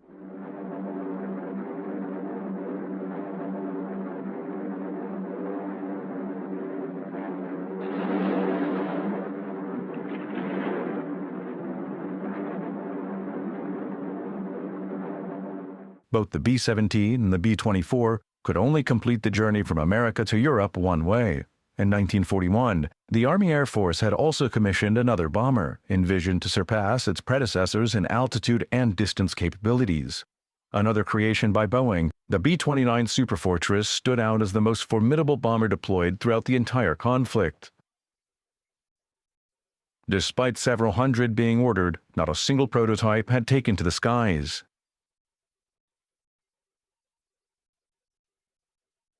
As a secondary contingency plan, in the case of any setbacks with the B-29, the consolidated B-32 Dominator was proposed. While this aircraft wasn't produced in large quantities, it did offer a reassuring alternative to the Superfortress's remarkable capabilities. However, by 1941, it too existed only on blueprints. By the middle of that year, Nazi Germany had conquered continental Europe, achieving successive victories. Of greater importance, despite Britain's partial air superiority, it endured relentless bombardment from the Luftwaffe, causing significant devastation to both its populace and industry. These raids, often conducted at night but sometimes during daylight, were perceived by the German High Command as means to subdue the island nation. The pressing question that American tacticians grappled with was simple. What would occur if the U.S. entered the conflict and the sole remaining Allied base in Europe fell to Germany?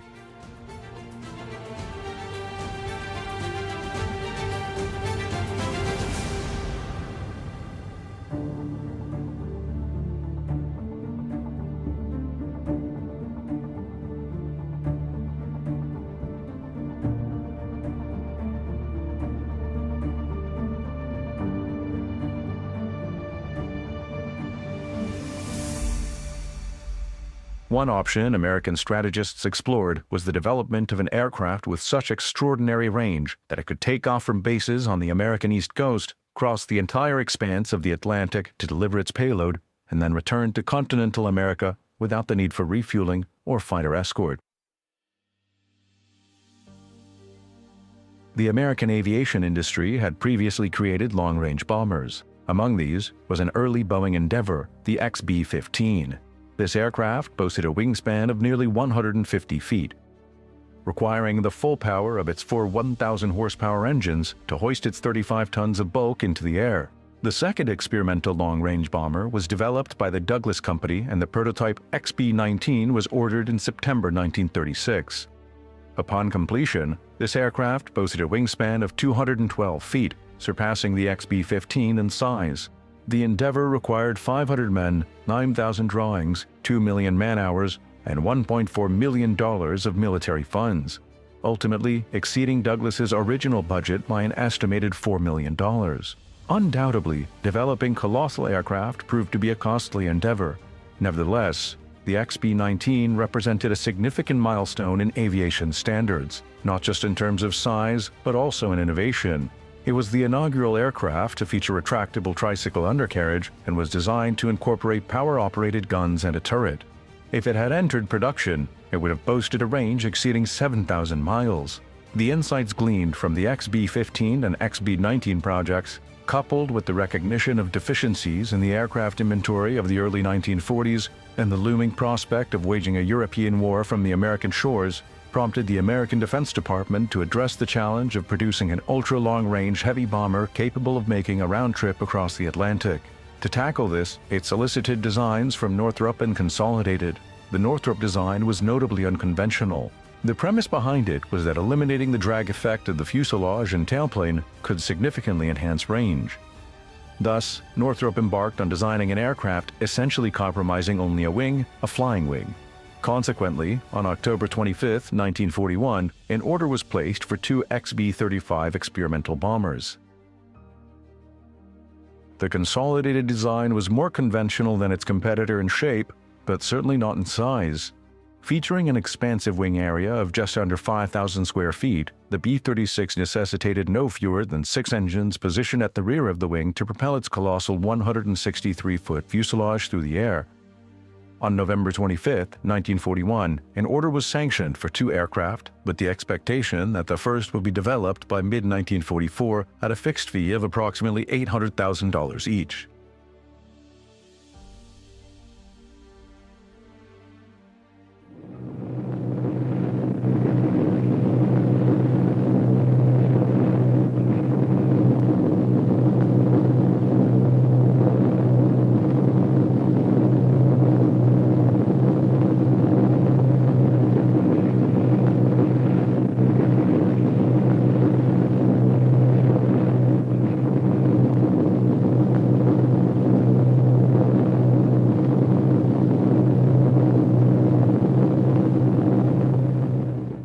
However, the much-needed bomber bases in Britain remained available to the Army Air Force, allowing the standard B-17 and B-24 heavy bombers to commence attacks on enemy targets from 1942 onward. Deployed in abundance, the Fortresses and Liberators exacted a devastating toll on the enemy. The demands of a Pacific theater, particularly after the seizure of the Mariana Islands in mid-1944, were capably met by Boeing's B-29, which provided the Air Force with the means to strike deep into Japan's heartland. Yet, it was a specific B-29 armed with a particular bomb that ultimately brought the Second World War to a close, marking the culmination of much military aircraft development. 2 notable exceptions to this narrative were the experimental long-range bombers, ordered only 2 weeks before American involvement in the conflict but never afforded sufficient priority until the war's conclusion, alongside the necessity to deploy a new weapon unforeseen in the wildest dreams of tacticians 4 years earlier.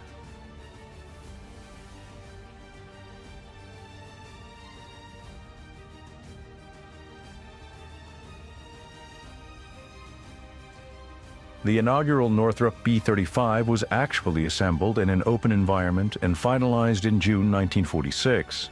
This clever design, which was the source of controversy for many years, was powered by 4 pusher engines and was intended to carry a crew of 9 in the pressurized center section, for its shape barely allowed the word fuselage to be applied.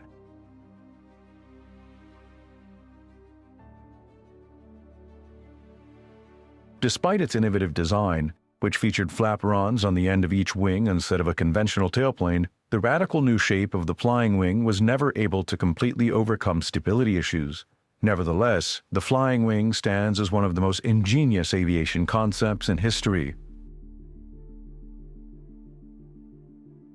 The first XB-36 was rolled out of the experimental hangar just 6 days after Japan surrendered.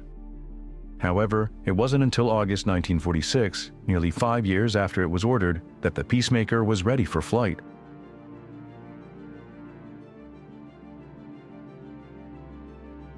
The prototype single main wheels were an impressive 100 inches in diameter, making them the largest ever produced for an aircraft. However, this feature would later prove to be a significant weakness. The 6 pusher-type engines were designed with air intakes located on the forward section of the wings. However, this advanced concept for its time also encountered initial difficulties in cooling the engines and would necessitate later modifications. On August 8, 1946, the first XB-36, commanded by a Captain Burial A. Erickson, taxied down the Fort Worth runway with a total crew of 9 and 8,000 gallons of fuel. At precisely 10 minutes past 1 in the morning, Erickson lifted Convair's colossal aerial masterpiece into the air for the first time. It was the largest plane ever to take flight.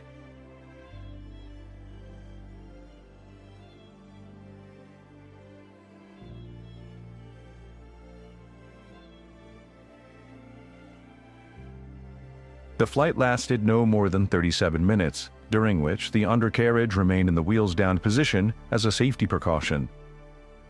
Erickson's crew, on this occasion and many subsequent ones, subjected the giant aircraft to rigorous testing, swiftly identifying the challenges inherent in its immense size. One of the most significant challenges was the vibration generated by the immense engines spaced out across the wide expanse of the wing. Cooling, particularly at high altitudes, presented another issue. It was evident that the numerous areas would require substantial attention. However, perhaps the most fundamental challenge was the sheer size of the wheel arrangement, which restricted the Convair bomber to runways at least 22 inches thick. Given that only 3 such runways existed anywhere in America, it was clear that a solution needed to be found swiftly.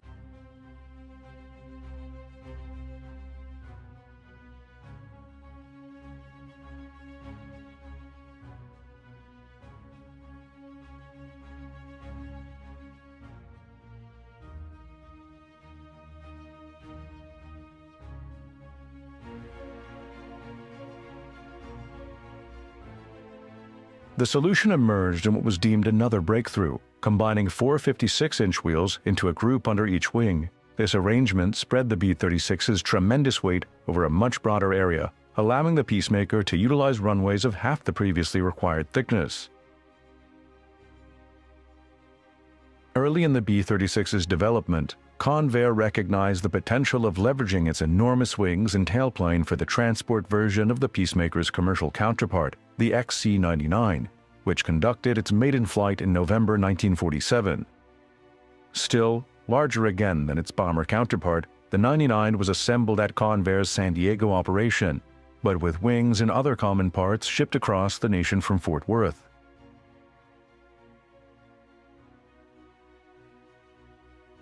Here at Lindenberg Field, the aircraft that had now earned the title of the world's largest was now poised to showcase the potential that would later inspire the development of mammoth transport and airplane concepts in decades to come.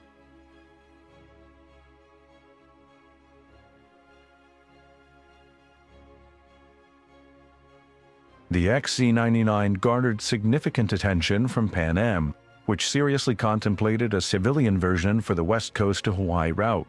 The airline even secured options on 3 such aircraft. However, the anticipated post-war airline boom failed to materialize for many years. The XC-99 never entered civilian service. The sole example produced remained in active duty with the Air Force until 1957, proving particularly invaluable during the Korean War, where it expedited essential payloads across the nation. Though this aircraft required modification with a new undercarriage system, once implemented, it proved remarkably versatile and had the capacity, if needed, to transport 400 fully equipped troops. However, it was ultimately ahead of its time.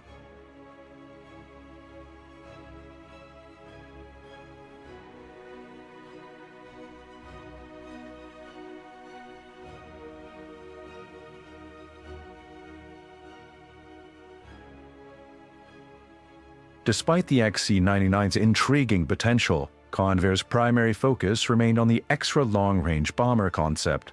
Throughout the late 1940s, Convair continued to refine and develop the B-36, underscoring its unparalleled ability to strike virtually any target worldwide and return to base in America.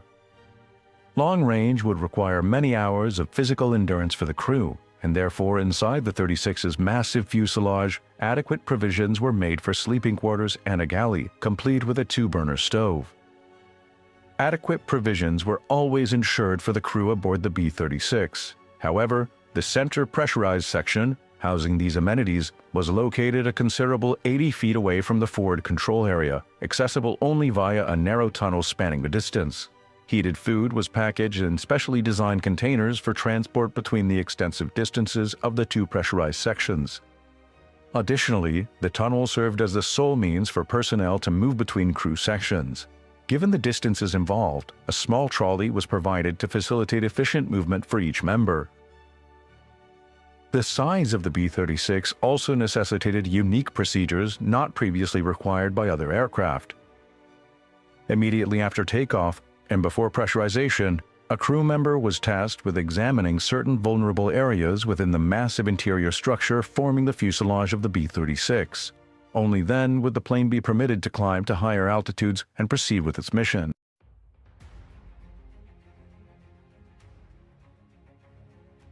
Numerous other challenges stemming from the sheer size of the B-36 also surfaced. There was a pressing question regarding how to service each of the massive aircraft, which was so large that special outdoor hangars had to be constructed to provide access to only the essential parts. Despite successful resolutions to the problem of engine vibration and cooling, there were undoubtedly serious concerns about the viability of the B-36 compared to other alternatives.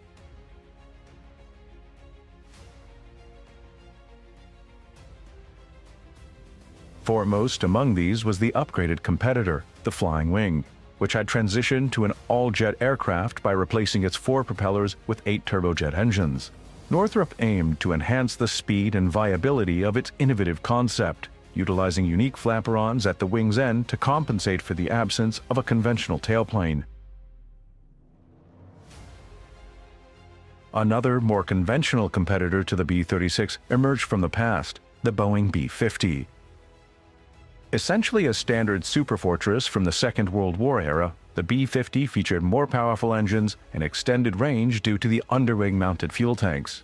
This range was enhanced yet again by Boeing's successful development of aerial in-flight refueling. Thus, the Air Force had at its disposal a proven aircraft combination capable of flying the same range as the B-36, but without encountering the challenges of its immense size. By the late 1940s, due to these advancements, the future of the B-36 appeared increasingly bleak. Its salvation came through 2 significant developments. The first, poetically enough, was provided by Consolidated's long-term competitor. Boeing developed a successful medium-range bomber entirely powered by jets, leveraging captured German technology that demonstrated the advantages of a swept-back wing. The Boeing B-47 featured a wing not only swept but also remarkably flexible, capable of moving within an arc of 17 feet. To maintain a thin wing profile, the 6 engines had to be mounted in pods suspended from below. The outer pods each contained 1 engine, while the inboard pods each housed 2 engines suspended several feet below the wing's surface. Engineers from both companies collaborated to attach this equipment to the outmost wing of Boeing's aircraft.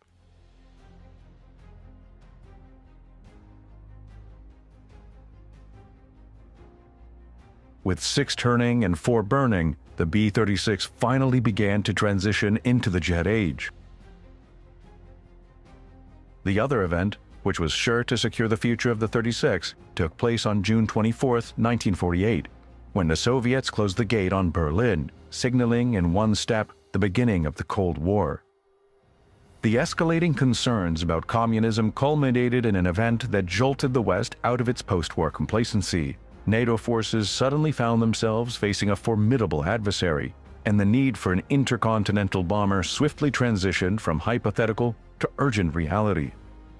At this juncture, no aircraft in the world possessed the long-range capabilities of a Convair giant. Rather than canceling orders, demand for the Peacemaker actually increased. As apprehension persisted, the significance of America's Strategic Air Command, responsible for long-range bombing, grew substantially. It was ultimately placed under the direct command of General Curtis LeMay. LeMay boasted an impeccable record from World War II, beginning with his early involvement in European bombardment with the Army Air Force and continuing through his command of Pacific operations in the B-29 bombardment of Japan. Regarded as one of America's great wartime strategists, he also oversaw the Berlin airlift. Given his extensive experience, LeMay was deemed the most qualified individual to elevate the Strategic Air Command, including its rapidly expanding fleet of B-36s, to the highest level of readiness.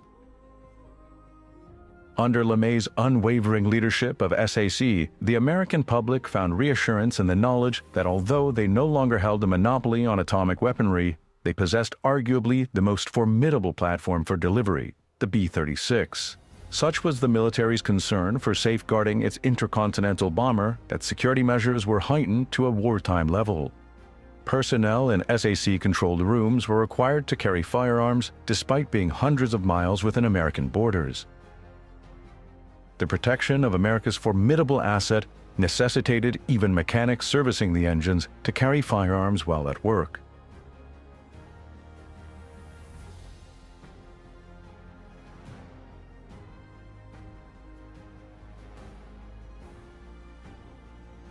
Exercises were conducted at an increasingly intense pace, around the clock and in all-weather conditions under LeMay's leadership. Out, this is engineer. Engineer's checklist complete. Ready for takeoff. Over. Pilot checklist complete. Ready for takeoff. Roger, give me 100% on the jets. Roger. Jets coming up. Engineer, give me full power. Full power coming on. Jets 100%. Sail pod tempo okay. Takeoff power is set. Everything stabilized. Engineer ready for takeoff. Roger. Carswell Tower, Air Force 653, ready for takeoff. Air Force 653, Carswell Tower, roger, clear to roll. Roger, 653, rolling. Here we go.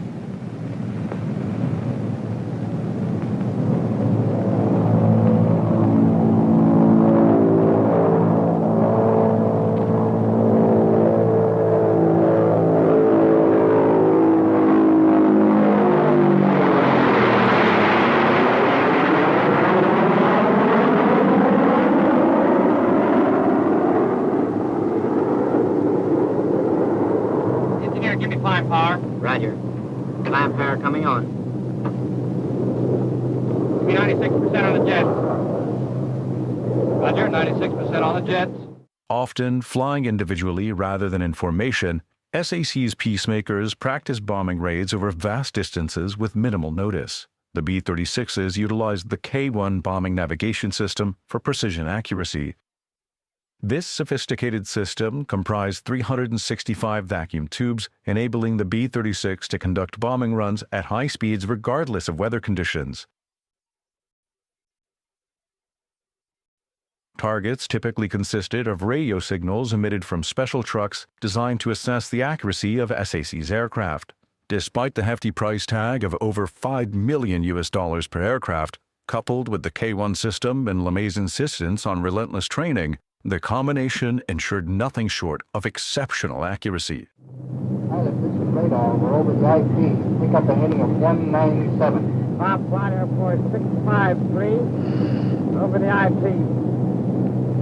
Up to 35,000 on an inbound heading of 197 degrees.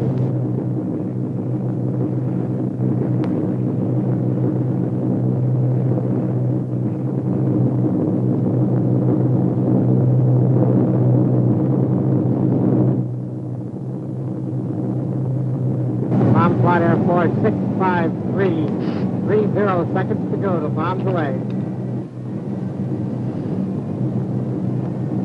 15 seconds to go, bomb flight. Phone switch coming on.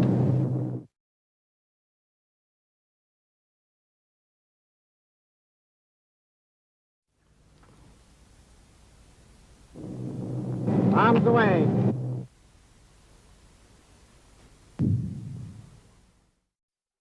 Despite the remarkable potential of the Convair giant, critics often raised concerns about its large size, which could potentially make it a prime target for enemy fighters.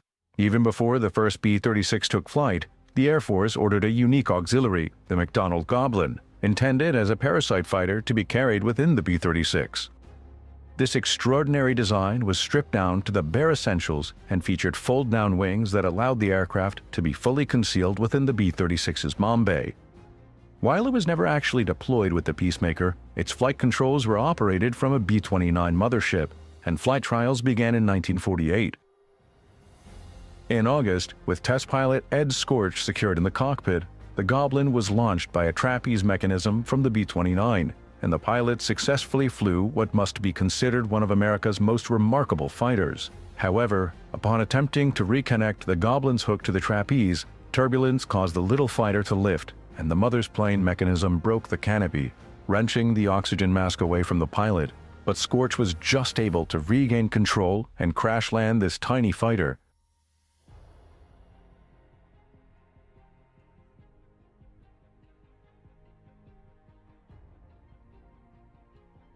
This setback did not stop development. The second and only other Goblin produced continued its assigned task.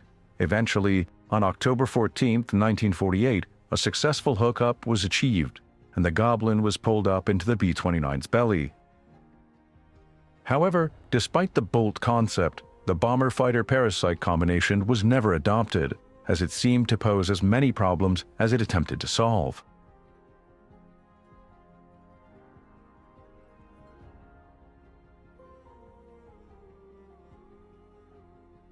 Nevertheless, a later parasite project involving the B-36 was the Phycon concept.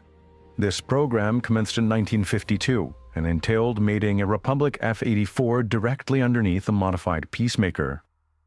Unlike the previous concept, there was no intention of fully enclosing the F-84 within the mothercraft.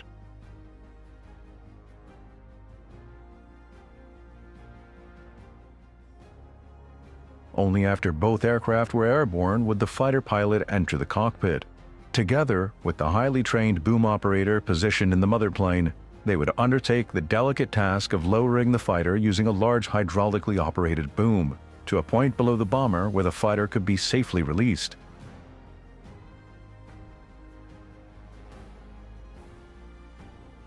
This operation proved remarkably successful, and although the recoupling process demanded great skill, it was eventually perfected to a fine art.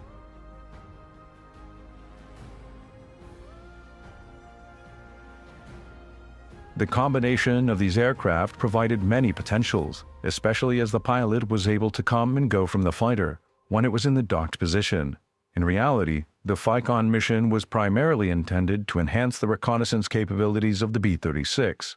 The F-84, whether in its straight or swept-wing configuration, was an incredibly versatile aircraft. While SAC utilized it as its own fighter aircraft, there's no denying its potential as an effective fighter bomber, as demonstrated during the Korean War.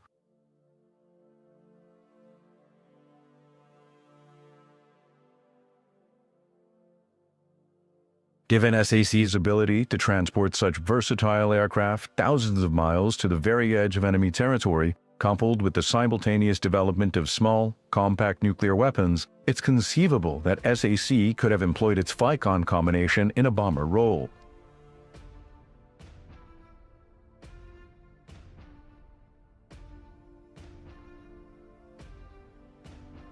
By the mid-1950s, the B-36 was fully developed and deployed at various SAC bases across the nation. By the early 1950s, SAC's Peacemakers had reached the pinnacle of their development, with early engine and vibration issues resolved. With the support of jet power and modifications such as the new quick-action bomb bay door, the B-36 personified the ultimate intercontinental atomic bomber of the era.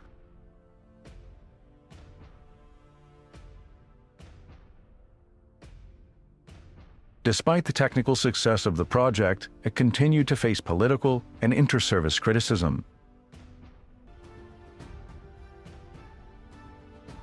To demonstrate this, B-36s would periodically fly from their central USA bases to the very edge of Soviet territory. Highly trained crews comprising pilots, navigators, radio operators, engineers, and gunners would endure for long hours of flight, often at very high altitudes over thousands of miles to the frozen wastelands of Alaska.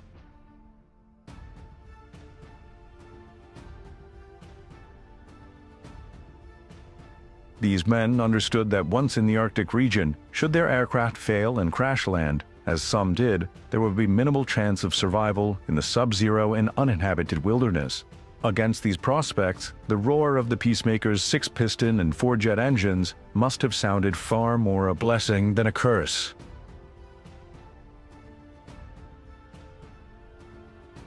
Forward nose turret and radar-controlled rear turret, the B-36 boasted a total of 16 cannons, covering every approach within a range. Eielson Air Force Base in Alaska was a point to which many B-36s on exercise would travel. Here, Peacemaker captains would land their massive aircraft, uncertain of the prevailing weather conditions as they made their approach. For some, the landing functioned much the same as their departure point thousands of miles away. However, for others following closely behind, visibility could be near zero, pushing the pilot's skill and determination to the limit.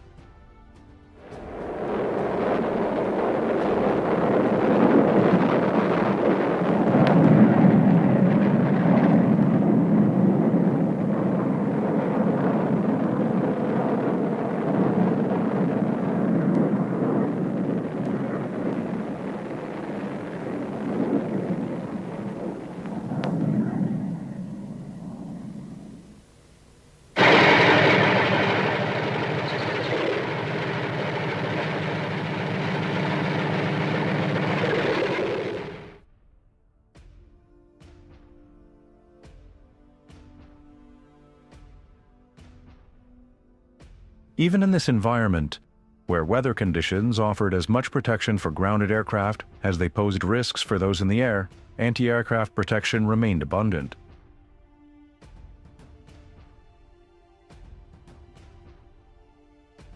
Under this protection, ground crew would immediately begin servicing the landed aircraft.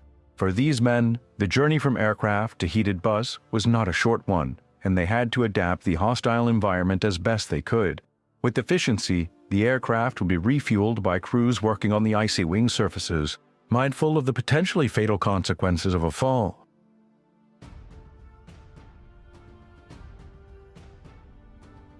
With padded clothes and gloved hands, these ground crews took perhaps a difference, but nonetheless, a real risk as those who flew. With time always passing, each engine would be assigned its own crew member to conduct necessary checks before inclement weather set in.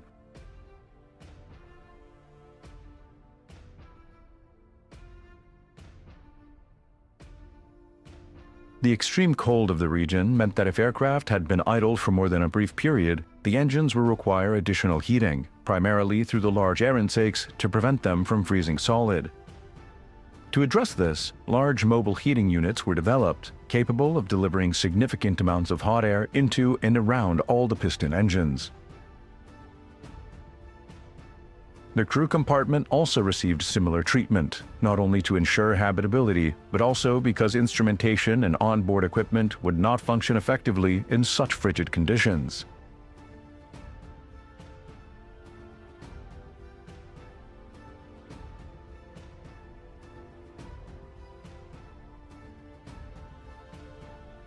Refueled and ready for departure, the B-36s would once again brave the cold Arctic sky on their journey southward, leaving the area to its natural inhabitants. However, the primary purpose of these exercises was to demonstrate that from Alaskan bases, it would be just as feasible to turn northwest towards Soviet territory and deliver the devastating cargo for which the B-36 was developed.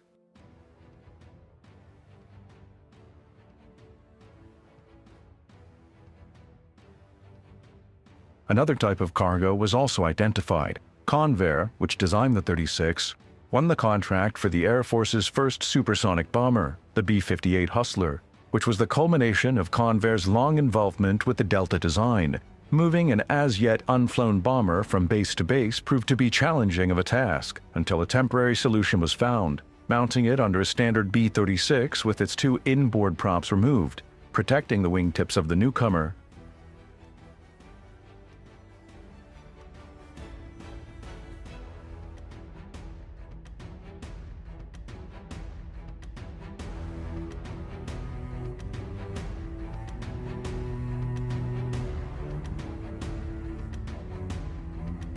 This image perhaps symbolizes Above all else, the contrast between two generations of aircraft in less than a decade, the pursuit of a faster bomber aircraft had radically altered their shape and size, to the extent that tomorrow's medium bomber could fit snugly beneath yesterday's heavy bomber.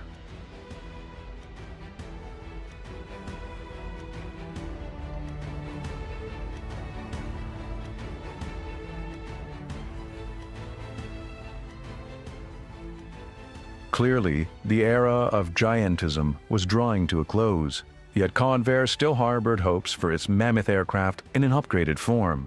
In response to the Air Force's requirement for an all-jet heavy bomber, the company developed the YB-60. Hopes were high at Fort Worth in April 1952 when the YB-60 made its first public debut. Continuation of the production line would secure the jobs of thousands of staff and subcontractors,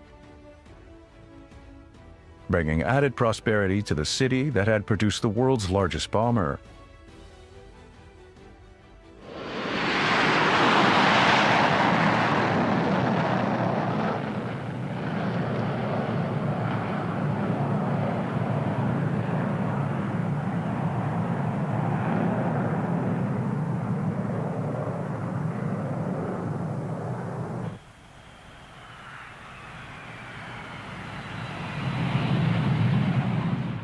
The YB-60 was virtually a B-36, with fully new swept wings and a tailplane.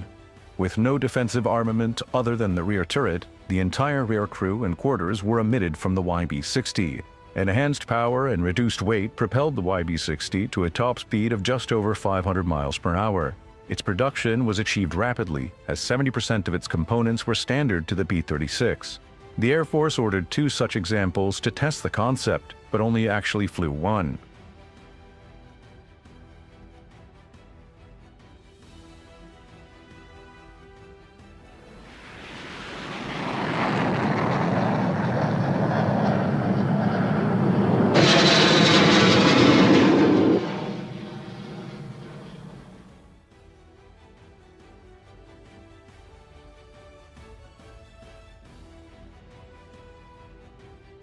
On August 14, 1954, at a ceremony at Convair's production line in Fort Worth, the last B-36 was handed over to the Air Force. The final delivery from the Peacemaker plant must have been a bittersweet moment for the people of Fort Worth. Although Convair would continue to utilize the plant for many successful projects, it was from this base that they had produced, for many years, the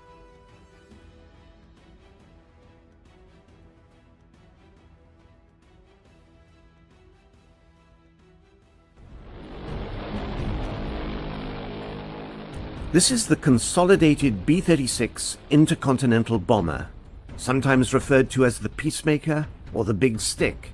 It was the largest conventional warplane ever built. It had tremendous range and a great payload. With its 6 piston engines turning, and later 4 more jets burning, the B-36 for many years projected America's military might.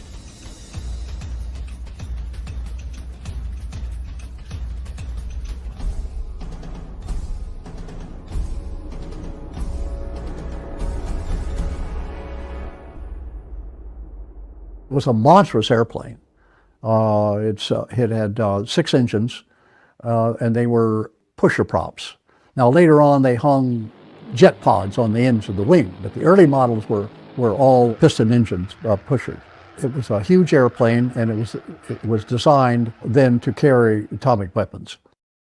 But by the mid-50s, its sheer size, cruciform shape, and middling performance worked against it in a world of pure jets. However, in its heyday, the 36 was the very pinnacle of successful giantism.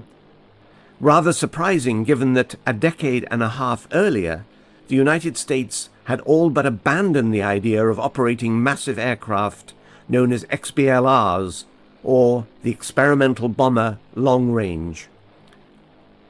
The first attempt, the XBLR-1, resulted in the Boeing XB-15. This was an ambitious and useful experiment that demonstrated the importance of 4-engined bombers. The XB-15 carried a crew of 10. However, its 150-foot wingspan proved too large for practical use.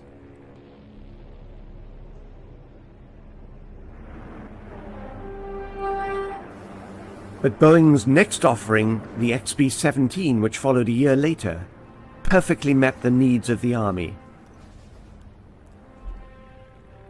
Despite the Army Air Force's decision not to proceed with the XB-15, the political mood in 1938 was undergoing a sea change.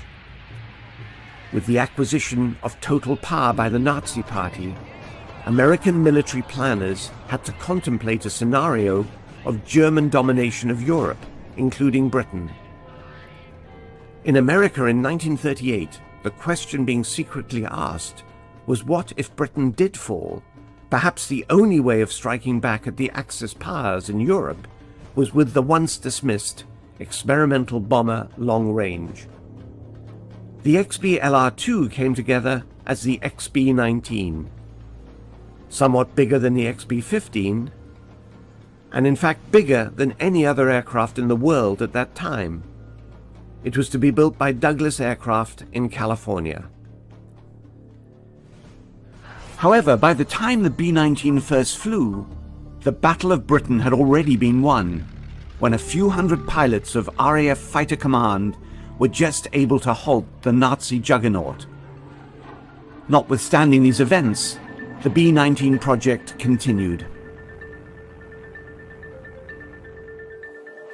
Some indication of the project's size can be gained from the scope of its planning.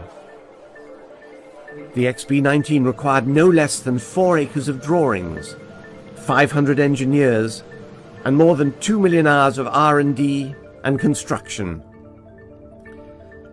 The wings on their own had a 212-foot span and were over 1/10 of an acre in actual size. The wings also held 4 giant engines. Each one had more than twice the power of those on the B-15 predecessor. The B-19 even had its own hoists for changing the 16-foot propellers, and was able to lift its own massive engines on and off the wings. Each wing contained a lighted passageway, enabling crew to reach the engines in flight.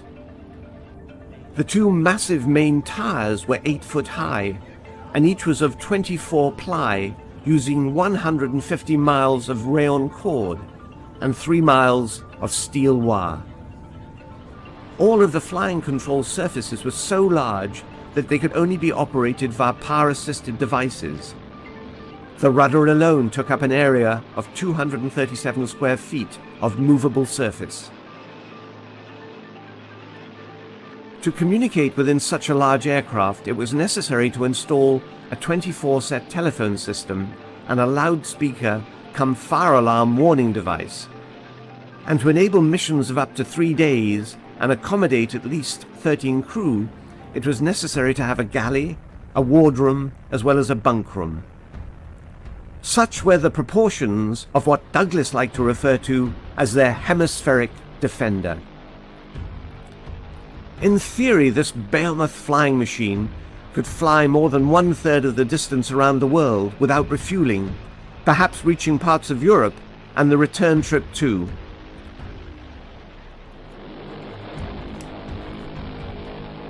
On June 27, 1941, the B-19 made its first flight from Douglas Aircraft in Santa Monica to March Air Force Base. Despite various suggestions to the local press at the time, the B-19 was really a proof-of-concept aircraft to explore what could be learnt about building giant aircraft. The B-19 also presented the same problems and lengthy delays as Boeing had endured with its 4-year development of the B-15. Knowing that many of the lessons recently learnt were already becoming obsolete, Douglas suggested that the B-19 be abandoned. However, the Army remained firm that the XB-LR2 would be delivered. In fact, the Douglas Company's view may have been quite sound, as the war had necessitated that the 2 prototype long-range bombers be ordered 6 months before the B-19 ever flew. The Northrop B-35 and its competitor, the enormous consolidated B-36 would use whatever data could be migrated from Douglas. In fact, the B-35's design was a totally different concept, relying upon advanced flying wing aerodynamics to gain maximum range, an idea that was far ahead of its time. Nevertheless, it was the consolidated XB-36 which the Air Force adopted. It was a symbol of pure 1940s giantism, and likely would have benefited from some of the ideas incorporated in the B-19. However, it was a virtual flying gas tank, carrying with it all the fuel it needed for a there-and-back European mission.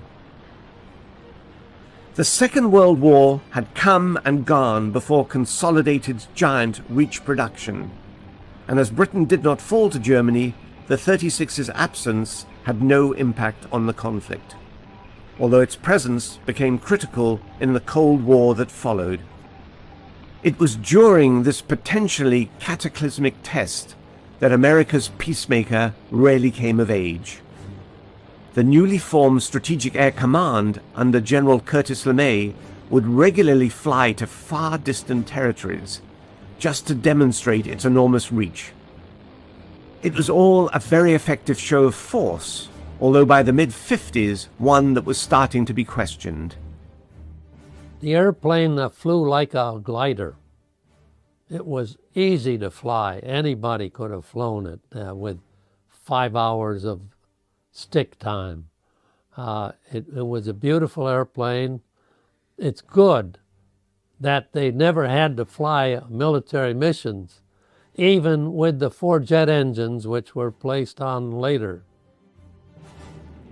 The success of an earlier Strategic Air Command gamble with the B-47 Stratojet medium bomber demonstrated the need for a faster swept-wing, all-jet-power heavy bomber. Yet Consolidated felt they could still provide a ready answer. The B-60 arrived after a standard 36 fuselage was married to swept wings and tail surfaces. It was propelled by 8 turbojet engines.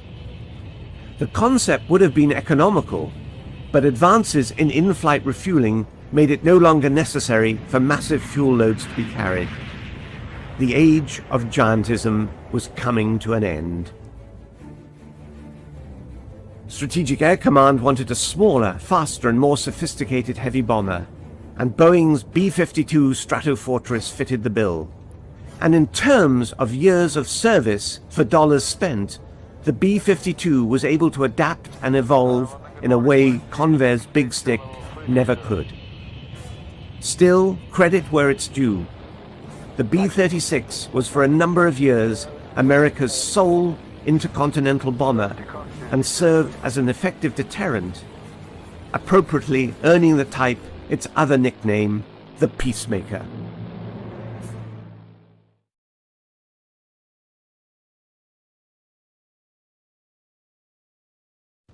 The Boeing B-47 Stratojet is a retired American long-range, 6-engine, turbo-powered strategic bomber designed to fly at high subsonic speed and high altitude to avoid enemy interceptor aircraft. The primary mission of the B-47 was as a nuclear bomber capable of striking targets within the Soviet Union. The Boeing B-47 Stratojet was the perfect strategic weapon for its time, so feared by its enemies that the bomber never had to perform its lethal nuclear mission. Sadly, the B-47 also suffered losses on a scale that would be utterly intolerable today. Over its lifetime, 203 aircraft, or about 10% of the total procured, were lost in crashes, with 464 deaths. The B-47 arose from an informal 1943 requirement for a jet-powered reconnaissance bomber, drawn up by the United States Army Air Forces, or USAAF, to prompt manufacturers to start research into jet bombers. Boeing was among several companies to respond to this request. One of its designs, the Model 424, was basically a scaled-down version of the piston-engined B-29 Superfortress, equipped with 4 jet engines. In 1944, this initial concept evolved into a formal request for proposal to design a new bomber with a maximum speed of 550 miles an hour and a cruise speed of 450 miles an hour, a range of 3,500 miles, and a service ceiling of 45,000 feet. In December of 1944, North American Aviation, Convair, Boeing, and the Glenn Martin Company submitted proposals for the new long-range jet bomber. Wind tunnel testing had shown that the drag from the engine installation of the Model 424 was too high, so Boeing's entry was a revised design, the Model 432, with 4 engines buried in the forward fuselage. The USAAF awarded study contracts to all 4 companies, requiring that the North American and Convair concentrate on 4 engine designs to become the B-45 and the XB-46. While Boeing and Martin were to build 6-engined aircraft, the B-47 and the XB-48. The power plant was to be General Electric's new TG-180 turbojet engine. In May 1945, the von Kaumann mission of the Army Air Forces inspected the secret German aeronautics laboratory near Braunschweig. Von Kaumann's team included the Chief of Technical Staff at Boeing, George S. Schreier. He had heard about the controversial swept-wing theory of R.T. Jones at Langley, but seeing German models of swept-wing aircraft and extensive supersonic wind tunnel data, the concept was decisively confirmed. He wired his home office, stopped the bomber design, and changed to wing design. Analysis by Boeing engineer Vic Gansa suggested an optimum swept-back angle of about 35 degrees. Boeing's aeronautical engineers modified the Model 432 with swept wings and a tail to produce the Model 448, which was presented to the USAAF in September 1945. It retained the 4 TG-180 jet engines in its forward fuselage, with 2 more TG-180s in the rear fuselage. The flush-mounted air intakes for the rear engines were inadequate, while the USAAF considered the engine installation within the fuselage to be a fire hazard. The engines were moved to streamlined pylon-mounted pods under the wings, leading to the next iteration, the Model 450, which featured 2 TG-180s in a twin pod mounted on a pylon about a third of the way outboard on each wing, plus another engine at each wingtip. The Army Air Force liked this new configuration, so Boeing's engines refined it, moving the outer engines further inboard about 3/4 of the wingspan. The fin wings provided no space for tricycle main gear to retract, so would have needed a considerable bulge in the fuselage after the bomb bay for lateral stability. The only way to get a bomb bay long enough for an A-bomb was to use a so-called bicycle landing gear. The 2 main gear assemblies, arranged in a tandem configuration, and outrigger struts filled to the inboard engine pods. As the landing gear arrangement made rotation impossible, it was designed so that the aircraft rested on the ground at the proper angle for takeoff. Pleased with the refined Model 450 design, in April 1946, the USAAF ordered 2 prototypes to be designated XB-47. Assembly began in June 1947. The first XB-47 was rolled out on September 12, 1947. According to the aviation authors, Bill Gunston and Peter Gilchrist, Boeing subjected the first prototype to one of the most comprehensive ground test programs ever undertaken.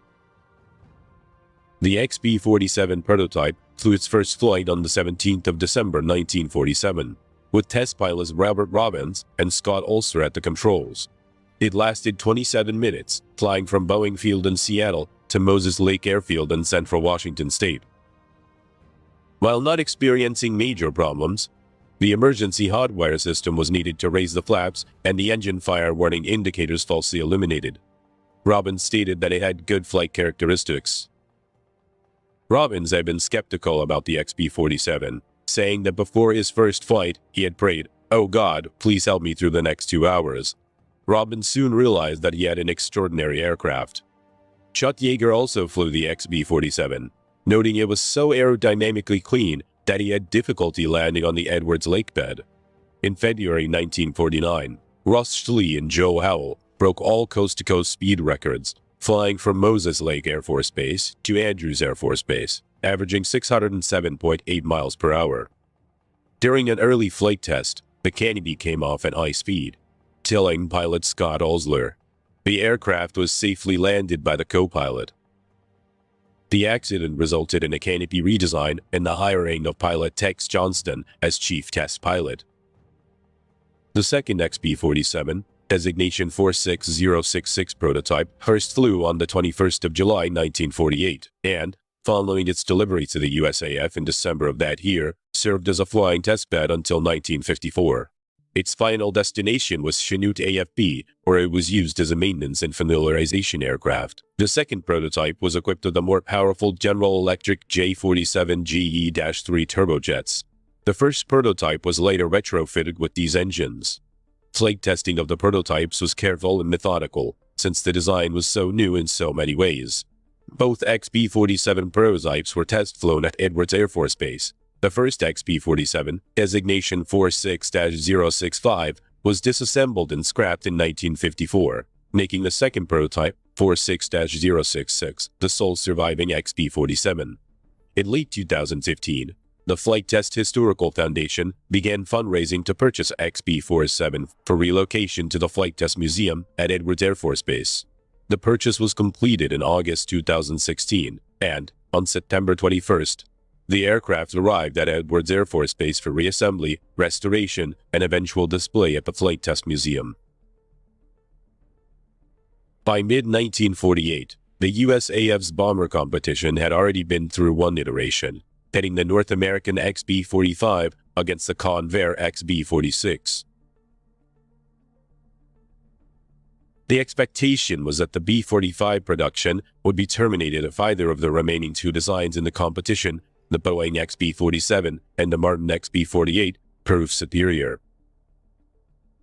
It is sometimes claimed that the final production decision was made as a result of Boeing President Bill Allen inviting USAF General K.B. Wolf, in charge of bomber production, for a ride in the XB-47. A formal contract for 10 aircraft was signed on the 3rd of September 1948. The XB-47, which looked nothing like contemporary bombers, was described by Boeing as a sleek, beautiful outcome that was highly advanced. The 35-degree swept wings were shoulder-mounted, the inboard turbojet engines mounted in the twin pods at about a third of the span, and the outboard engines slightly near the wingtip.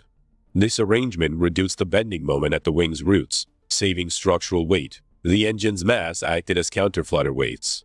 Its maximum speed was limited to 787 kilometers an hour to avoid control reversal, where aileron deflections would cause the wings to twist and to produce a roll in the opposite direction to that desired by the pilot. The wings were fitted with a set of Fuller flaps that extended well behind the wing to enhance lift at slow speeds. The flight control surfaces were powered, augmenting the pilot's inputs and reducing the extension required to overcome the forces involved.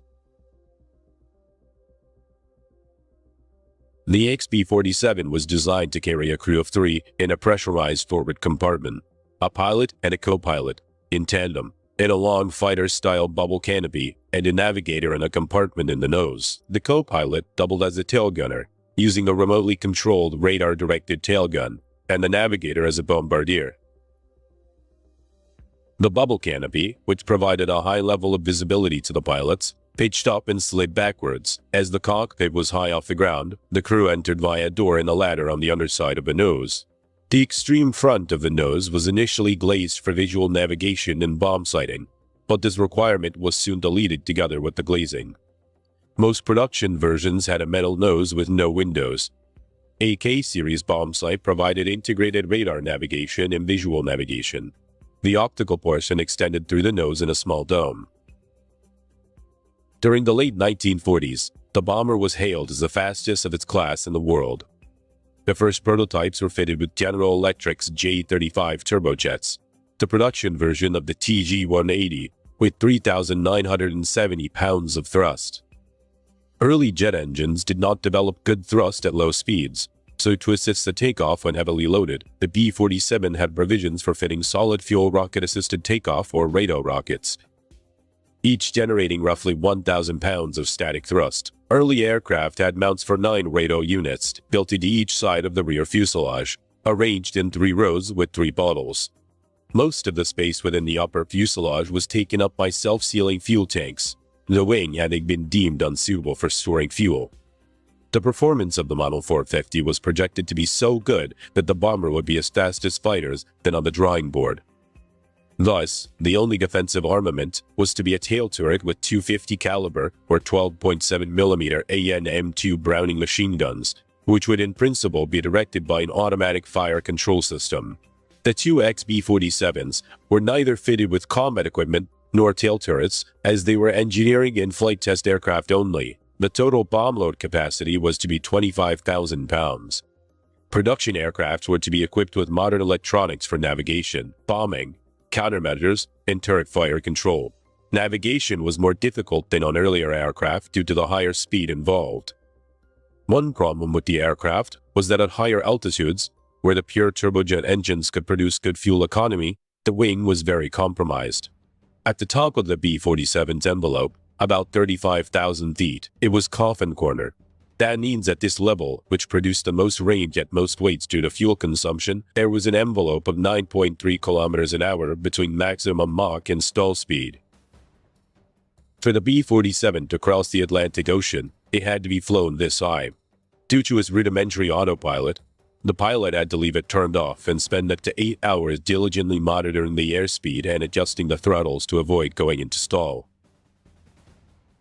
The aircraft was so aerodynamically clean that the rapid descent from higher cruise altitude to the landing pattern required dragging the deployed rear landing gear. The relatively high wing loading required a high landing speed of 330 kilometers an hour. To shorten the landing roll, USAF test pilot Major Guy Townsend promoted the addition of a 32-foot German-invented ribbon drag chute. Thrust reversers had not been developed at this time. For the same reason, the B-47 was the first mass-produced aircraft to be equipped with an anti-skid braking system. A related problem was that the aircraft's engines would have to be throttled down on landing approach. Since it could take as long as 20 seconds to throttle them back up to full power, the bomber could not easily do a touch-and-go momentary landing. A 16-foot approach chute, drogue parachute, provided aerodynamic drag so that the aircraft could be flown at approach speeds with the engines throttled and ready to spool medium power. On the ground, the pilots used a 32-foot brake chute. The brake chute could be deployed to stop the aircraft from porpoising or bouncing after a hard landing on the front nose gear. Training typically included an hour of dragging the approach parachute around the landing pattern for multiple practice landings. The USAF Strategic Air Command operated multiple B-47 models from 1951 through 1965. Upon entry to service, its performance was closer to that of the contemporary fighters than the extant B-36 Peacemaker bomber, setting multiple records with ease. It handled well in flight, the controls having a fighter-like light touch. The large bubble canopy enhanced the flying crew's vision and gave a fighter-like feel, but also caused the internal temperature variations for the crew. In 1953, the B-57 became operational. It was so sluggish on takeoff and too fast on landings, an unpleasant combination. If landed at the wrong angle, the B-47 would bounce fore and aft. If the pilot did not lift off for another go-around, instability would quickly cause it to skid onto one wing and cartwheel. Because the wings and surfaces flexed in flight, low-altitude speed restrictions were necessary to ensure effective flight control. Initial mission profiles included the locked bombing of nuclear weapons. As the training for this imposes repeated high stress on the aircraft, the airframe lifetime would have been severely limited by metal fatigue, and this maneuver was also eliminated. Improved training led to a good safety record, and few crew felt the aircraft was unsafe or too demanding. But apparently there were some air crews who had little affection for the B-47.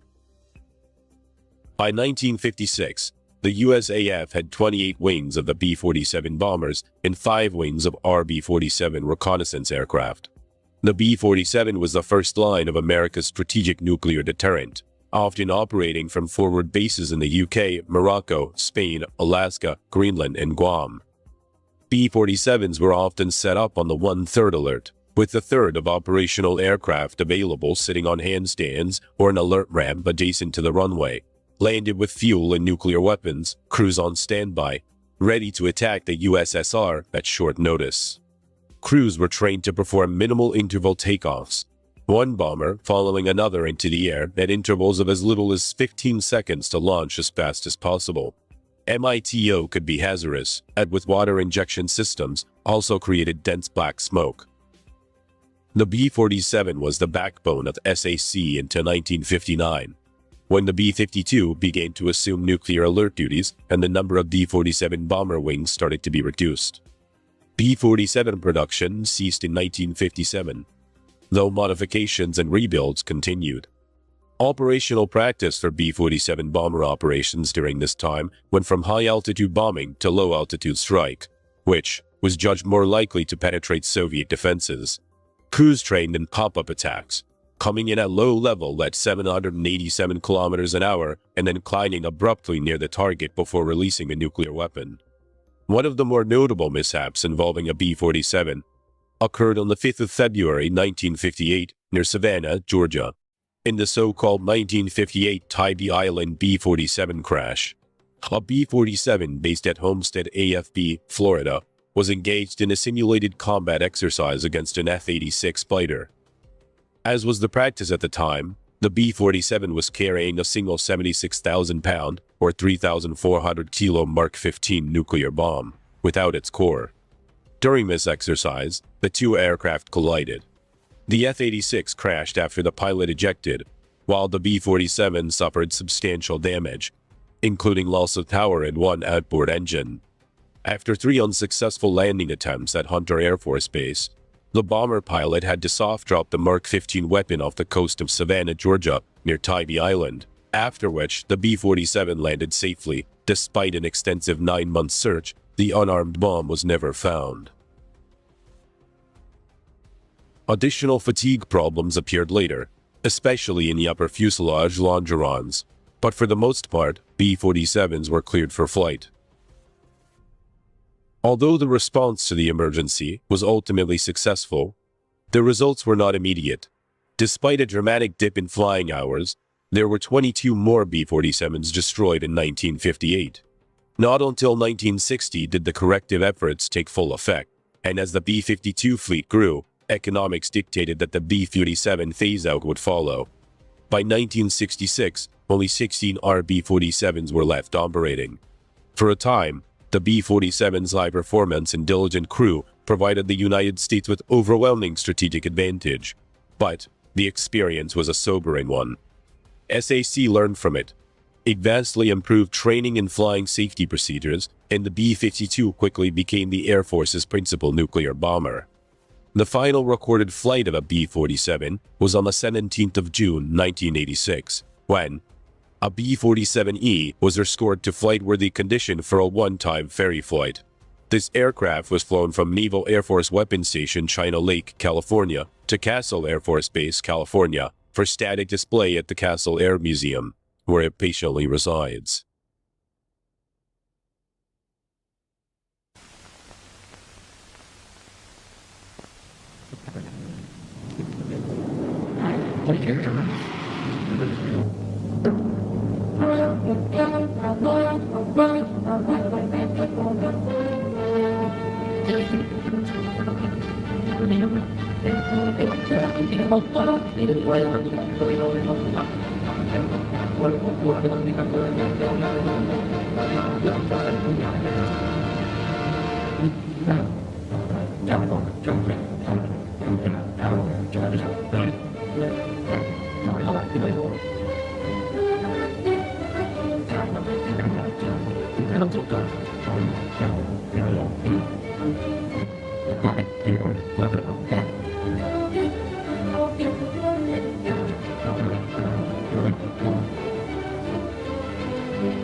One thing you'll find, it certainly flies a lot different than the airplanes you've been working with before.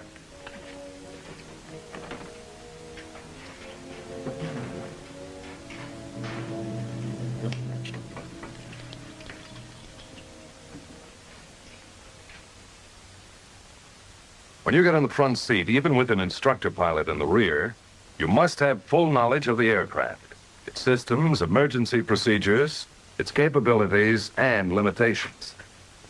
It can pay off with your life sometime. How fast does the B-47 really go? What's the scoop on altitude? Does the swept back wing really stall out easier? What's the range? Wait a minute, fellas. To fly the B-47 safely, you must learn it thoroughly. Believe me, you can't learn it overnight. So absorb all the training you can get. Absorb it thoroughly. Just sit down, fellas. I don't want to scare you. There's nothing mysterious about the B-47. It's a good plane, a safe plane, provided you know what you're doing at all times. It has some new features you're probably not familiar with. Features that will present you with some new problems. To let you meet the B-47 and get you familiar with some of these differences, well, let's go back a little in time. As you all know, in the evolution of weapons, instruments of offense and defense are continuously competing for superiority. You build a tank, then you develop an anti-tank gun. You build a bomber for offense, then a better fighter for defense. If it happens to be a jet fighter, then the logical next move is to produce a jet bomber, but quick. Well, that was about the situation in June, I think it was. June of 1943. The Nazis were putting jet fighters into combat. So our need for a jet bomber was clear. An aircraft to be built around an engine. It would have to have speed. More speed than was ever thought possible for a bomber before. It needed altitude. The higher, the better. It had to have range. That was a sore spot, too. For the first time in any set of requirements, ease of maintenance was a priority consideration. Designers and engineers all over the country analyzed the requirements in terms of the data available in 1943. They worked with slipsticks, drafting boards, wind tunnels. It was common knowledge that the piston pounders of the day attained their optimum range and performance at a moderate speed and in the lower altitudes. One of the most discouraging features of the jet engine was its staggering fuel consumption. This generated some also-provoking problems of range and extremely high gross weights. It was known that a jet engine would deliver its best performance near its maximum speed and at very high altitudes. It would also use less fuel operating under these conditions. In the first model, 4 jet engines were mounted on a thin version of a conventional straight wing. But a straight wing just didn't have enough speed advantage. To find a high-speed wing, the wind tunnel did a free beer business with all kinds of problems. Early data favored a clean wing, so the engines were fitted into the fuselage along with the fuel tanks. The wings still couldn't achieve enough speed. About this time, the Allied armies had conquered Hitler's Europe. Captured Nazi research data revealed that the Germans had developed a radical wing design, the swept wing. The plans indicated that the wing could withstand extremely high speeds. Wind tunnel tests confirmed this fact, but it also revealed some sobering problems of sweepback. By increasing the angle of sweep, you can increase the critical speed of the airfoil. But As you increase the angle of sweep, you decrease the span. Since the range of any airfoil is a function of span, they had to compromise to get the maximum of both speed and range. The wind tunnel and slide rule discovered problems of lateral control at the lower air speeds caused by the tendency of the outer portion of the swept wing to stall first. So the problems of lateral control were reduced by designing large aileron and flap areas. To keep the wing clean, the engines were kept in the fuselage along with the fuel. However, with this arrangement, an engine fire could be disastrous. The insulation required to protect the fuselage and fuel was impractical. The engines were too inaccessible for maintenance, so they were fitted below the wing. When the outboard engine nacelle was added, the problems of lateral control were further reduced. To keep the wing clean and thin, a variety of landing gear arrangements were tried. As the design progressed, the tandem gear came into the picture, retracting the main gear along the center line of the fuselage. This looked like the answer. In order to accept the high load factors imposed upon it during all flight conditions, the thin wing had to be extremely flexible. So the wing was designed to move through a 17-foot arc at the tip. The wind tunnel experiments on this flexible model were severe. The tunnel's wind currents worked the model over in every possible attitude of flight, subjecting it to every speed condition from the slowest up to disintegration. Here, engineers discovered some disadvantages of the swept wing, like additional weight for wing structure, tough problems of lateral control at low air speeds, longer takeoff and landing rolls due to the necessary high speeds. But the speed potential of a swept wing was worth accepting the disadvantages. By November 1945, the present configuration and arrangement was pretty well firmed up, and Boeing began to build 2 prototypes incorporating a 35-degree angle of sweep in the wing. On December 17, 1947, 44 years to the day after the Wright brothers made aviation an airborne reality at Kitty Hawk Beach, the jet bomber idea went on trial. A Stratojet was all set to try its wing, and they worked.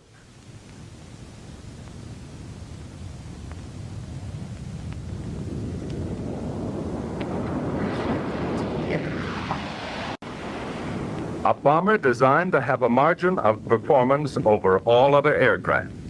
An offensive flying machine designed to aggravate the interception problem of fighters and frustrate every possible defense for years to come. It didn't take long to realize that we had the offensive weapon we ordered, that the Air Force had become landlord of the fastest bomber in the world.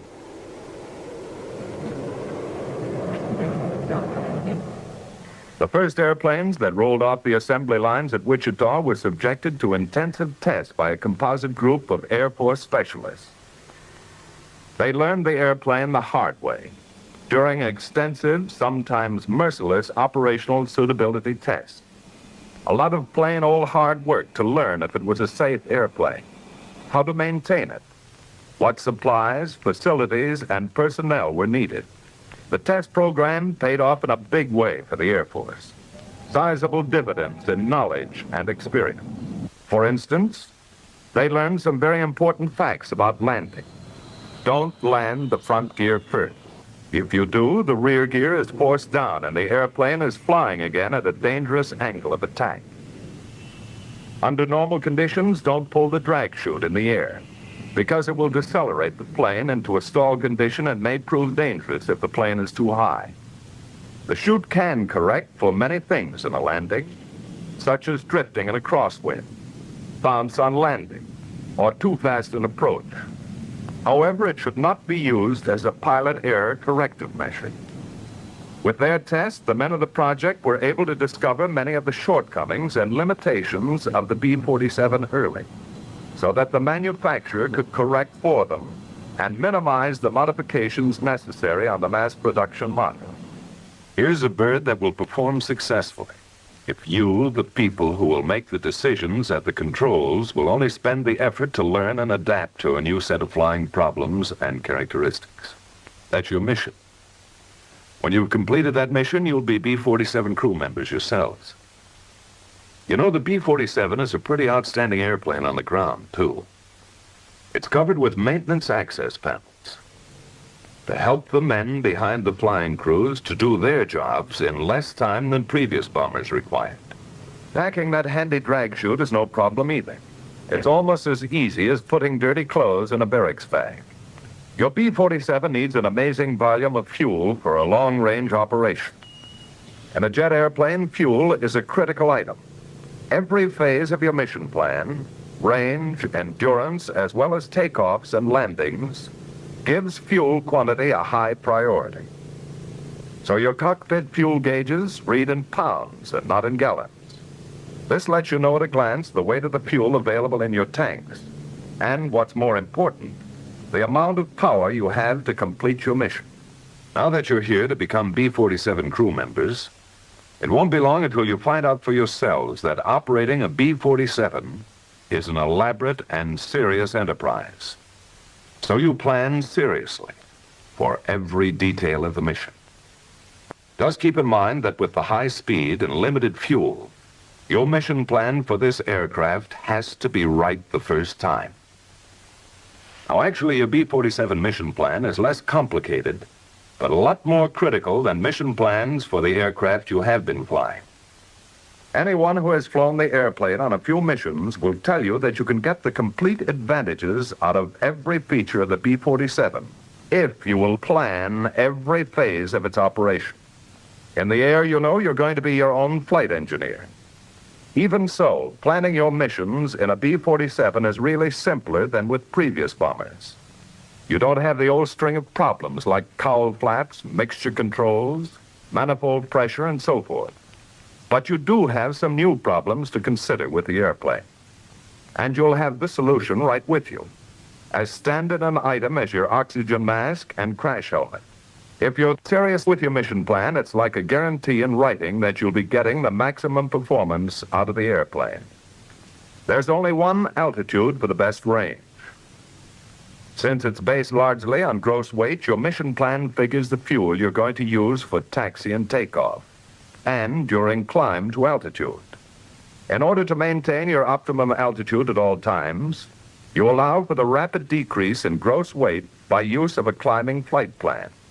But with a serious approach to your mission planning, you can pretty accurately estimate all the variables and get the maximum performance from every feature of the airplane.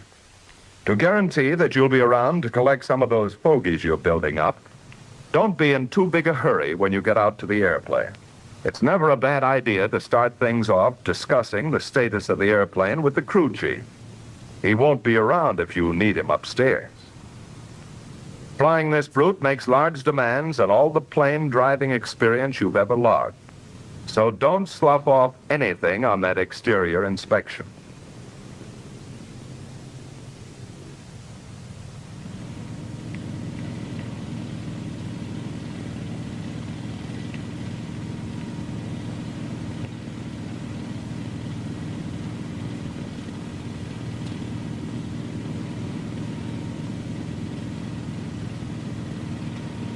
The three people who will make this piece of machinery a powerful tactical weapon will spend their flying time in an inner pressurized capsule, set high in the forward section.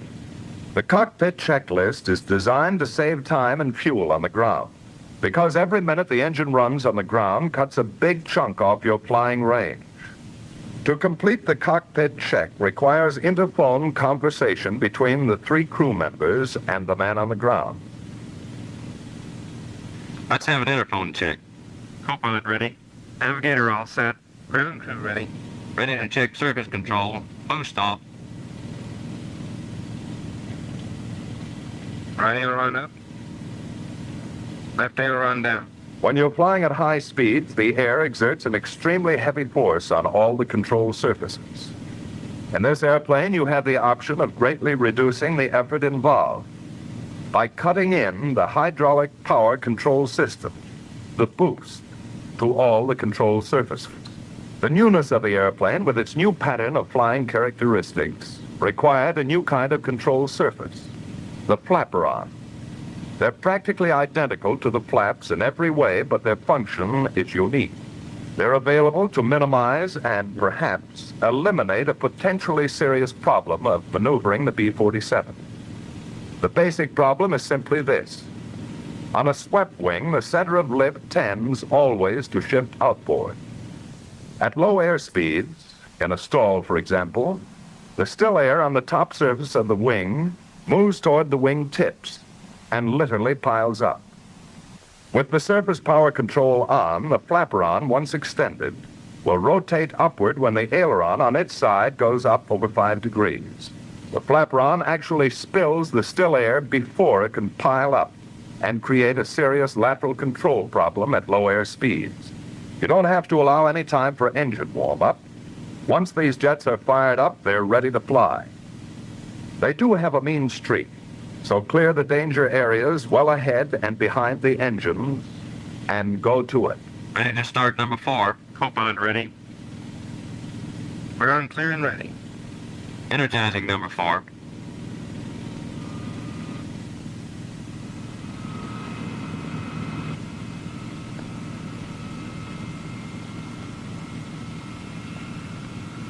%. Start on forward.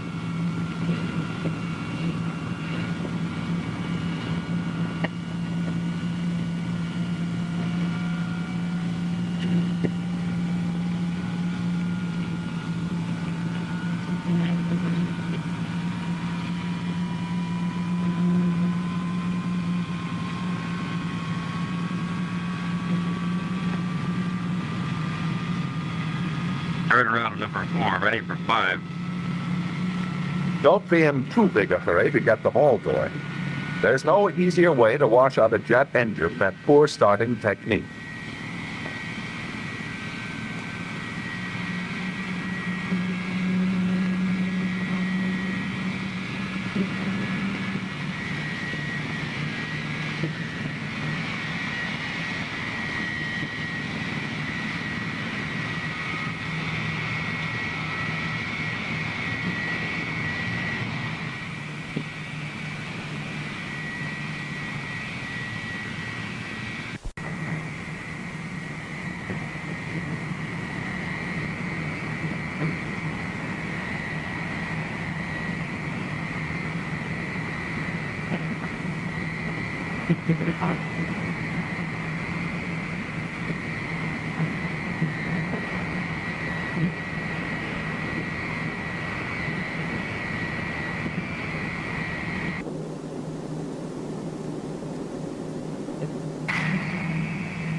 Taxi out with 2 engines. The minimum thrust to start a ground roll and still hold down fuel consumption. The problem of directional control while taxiing this airplane is different too. Neither differential braking nor differential engine thrust will steer a tandem gear. So the forward gear is steerable hydraulically with the rudder pedal. The ratio of steering rotation is selected by the pilot. 120 degrees swing for towing, 120 degrees for taxiing, and 12 degrees for takeoff and landing.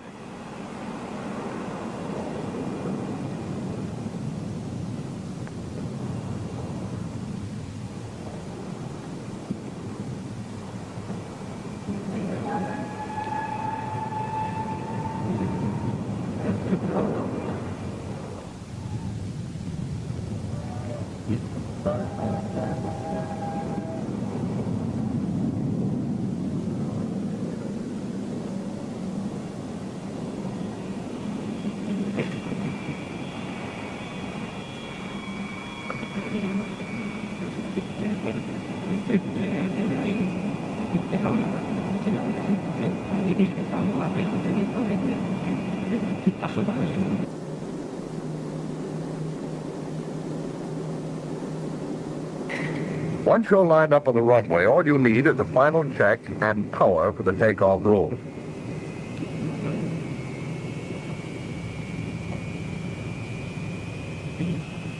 The takeoff attitude of the plane is fixed.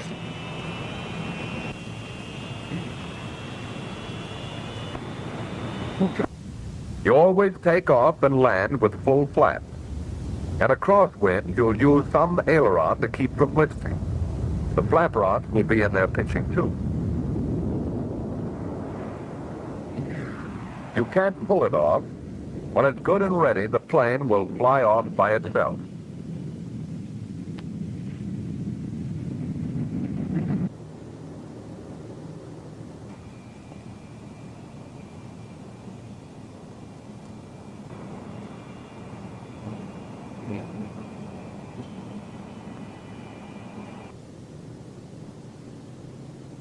You'll never have to milk up the flap.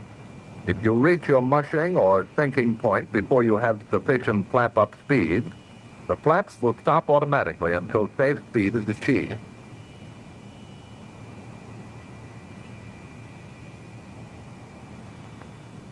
Because of the inefficiency of jet engines at low air speeds, the plane requires a considerably longer ground roll.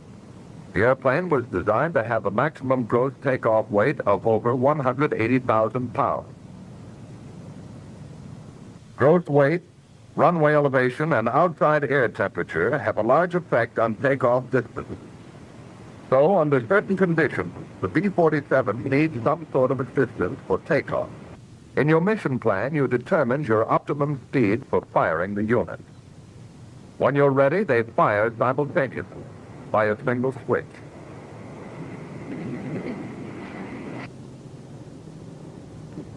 Firing out.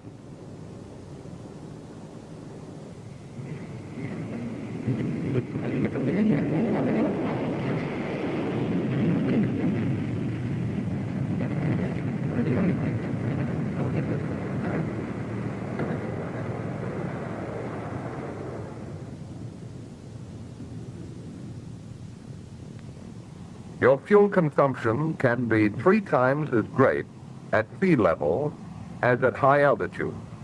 Since the only way to lean out is to go up, climb to optimum cruise altitude as quickly as possible. Of course, the best indicated climb speed will decrease with altitude. So take it up at the airspeed you figured to be best in your mission plan. From here on, there are only 2 things that will affect range: your throttle and your altitude. At altitude, you'll get the maximum range and performance out of the airplane by following the gradual climbing flight path you sketched in your mission plan. So after leveling off, stay at a constant Mach number and a pretty constant power setting. There's something else you're going to appreciate about this airplane. Danger from engine fire is greatly minimized. For one thing, all the fuel aboard is in the fuselage. So if you ever have a fire, all you need to do is cut off the flow of the fuel to the engine and isolate the engine with the fire button, and the fire should go out. No CO2 required. In a B-47, you're flying the fastest and safest means of round-trip transportation from a forward base to any target in the world. Speed and altitude are your principal defense. You have a comfortable margin on almost everything else that flies. Many times on your missions, you're going to want it to operate as close to the speed of sound as possible. Practical and safe. There's an interesting point about that. One I didn't know about before anyway. It seems a curious old German scientist named Mach discovered that the speed of sound varies with the temperature of still air. Now, generally speaking, as you go up into the higher altitudes, the air gets colder and the speed of sound decreases. In the new group of expressions you'll be picking up around here, the speed of sound is known as Mach 1. Your B-47 is built to safely approach a certain percentage of Mach 1. Knowing how to operate within your allowable percentage is going to help you become one of those ripe old pilots someday. The percentage you are allowed is about as critical as your paycheck. As a matter of fact, your critical speed is called your critical Mach number. The airplane has a purposeful instrument called a Mach meter. which calibrates your true airspeed in terms of Mach. It saves a lot of mileage on your slide rule and lets you know at any time the ratio between the speed you're flying and the speed of sound. For example, at 0.75 Mach, you're moving along at 75% of the speed of sound at your altitude. B-47 stall characteristics are good. They do have one feature, though, that you'd better dig in and learn all about. An aerodynamic effect called buffeting. On the B-47, it amounts to a vibration all over the airplane that can build up to a violent and dangerous shaking under certain conditions. It starts when the smooth airflow across the airfoils begins to separate in any stall. As the flow separation increases, drag increases rapidly, and the airplane begins to buffet. If it gets to an advanced stage, the controls become ineffective. In a high-speed stall, advanced buffeting means that you're on the edge of serious trouble because you're approaching your critical Mach number. All airplanes have a critical Mach number, but very few have the power to reach such a high speed. But the B-47 has more than enough power to reach its critical Mach. To get the most efficient use of the airplane's capabilities, you have to fly at a speed that is very close to your critical Mach number. You can slip the B-47 right up next to its critical Mach limit and either cruise there safely or clobber yourself. It's your own personal choice to make. If you ever do get in trouble, here's what's happening. As a multi-engine jet jockey, you have to fly inside a couple of rigid speed curves. On one side, your stall speed increases with altitude. On the other, high-speed buffeting speed decreases with altitude. The higher you go, the narrower the operational range gets between a high and low-speed stall in level flight. It's possible to reach an altitude where you will stall out in level flight. If you do get up against your critical Mach number and into buffeting, it takes time to back off. To slow down in a reciprocating airplane, normally all you had to do was either decrease power or climb. But in a jet airplane, to minimize the possibility of flameout, your minimum RPM automatically gets higher with altitude. So at the higher altitude, even with the throttles back to idle, you will be cruising at a very high RPM. To climb would only put you farther into the corner. Because of pilot fatigue on the return from a mission or pilot error anytime, you can lose track of Mach number and the other variables until you have too much of all of them on your hands. For safety reasons, you have to keep an eye on the key instrument all the time. Of course, the best idea is to realize well in advance that you are approaching your critical Mach or stall speed and plan ahead. Letdown brings up another new group of special problems for solution. In order to avoid the enormous fuel consumption of low altitude, you'll maintain your cruising altitude much closer to your destination point than in a prop-driven aircraft, practically over your home base. The main landing gear has over twice the total drag of the airplane. They act as your dive brakes. The rear gear and outriggers can be lowered at very high indicated airspeed. The front gear is lowered as soon as the aircraft has decreased speed to below 174 knots. Just hold the best indicated airspeed you estimated in your mission plan and come on down. As you approach your landing base, you spend a minute or two checking your fuel and computing your gross weight at the landing point. Once you've figured it out, you can determine your safest approach and touchdown speed. Many times you'll enter the pattern with full flaps and start slowing down as early as the downwind leg. Slowing the B-47 down, even in a power-off condition, is a time-consuming operation because there's no prop drag to help you, and the airplane is so clean. We have some pretty strong reasons for a well-calculated approach and landing. Remember this. Every 5 knots of excess airspeed costs you 1,000 feet of runway.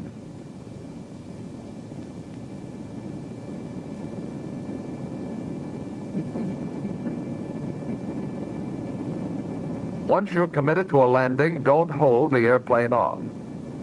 For the best landings, you let the two main gears touch simultaneously.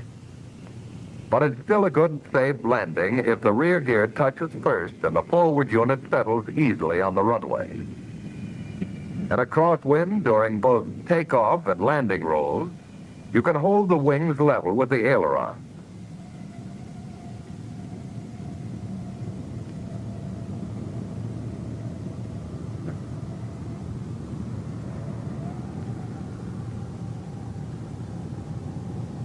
Jet engines produce a sizable thrust, even at idle RPM settings.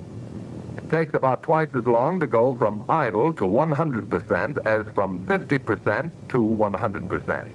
So maintain about 50% RPM until you're certain of landing or going around. Remember, there's no lift across the wing from propellers. So if it's necessary to refuse a landing, decide it as early as possible and open the throttle.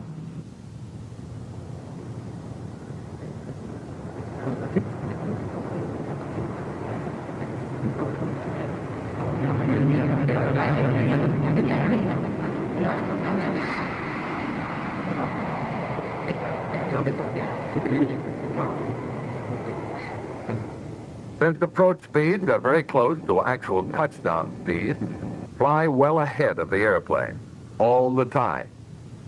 The jet engine slow reaction time doesn't allow you the privilege of last-minute decisions. Plan ahead. Remember, if your decision to go around is too late, you'll have to allow the plane to touch the runway after you apply full throttle.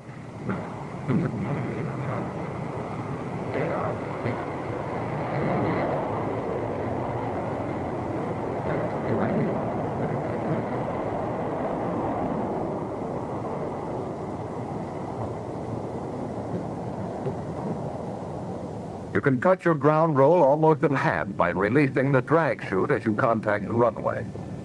It's made a lot of good landings and safe landings out of potentially bad or dangerous ones. Remember, the chute can correct many errors like bounce, deviation in a crosswind, or a landing that's too fast. It's most effective at higher speeds, so get it out as soon as you can. If necessary, anti-skid brakes and chute can be used simultaneously. However, it saves a good deal of tire and brake wear if you wait until the plane has decelerated a good deal before applying the brakes. In the evolution of weapons, instruments of offense and defense are competing continuously for superiority. The arsenal of flying machines, the advantage of speed has formerly been the exclusive province of fighting. B-47 is the new concept, the new advantage for round-trip bombing missions. For a long time to come, the B-47 will be the best answer, possibly the best solution, for the largest problems of delivering bombs to targets and getting flight crews home safe.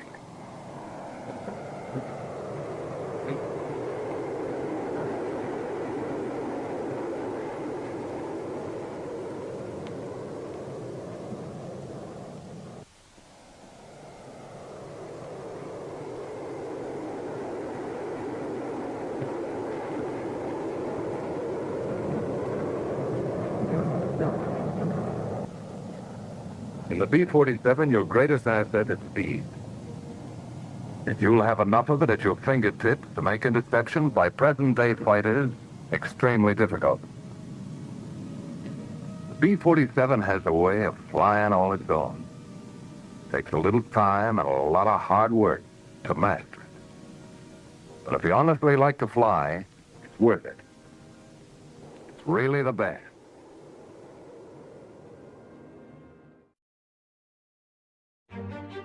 Thanks for watching this video. For more deep dives and rare and restored historical archival footage, please like it, and if you can, subscribe to our Dronescapes channel to help us grow it together.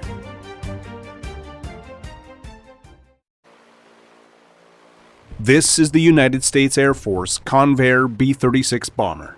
mainstay of the Strategic Air Command in the early 1950s. Sometimes referred to as the Peacemaker, it was the largest bomber ever built. The 36 also had another name, the Big Stick. With its unusual, almost hushed sound of 6 huge pusher propellers, this Cold War giant best reflected Teddy Roosevelt's advice on foreign policy: speak softly and carry a big stick. However, this giant's tremendous size proved to be its downfall.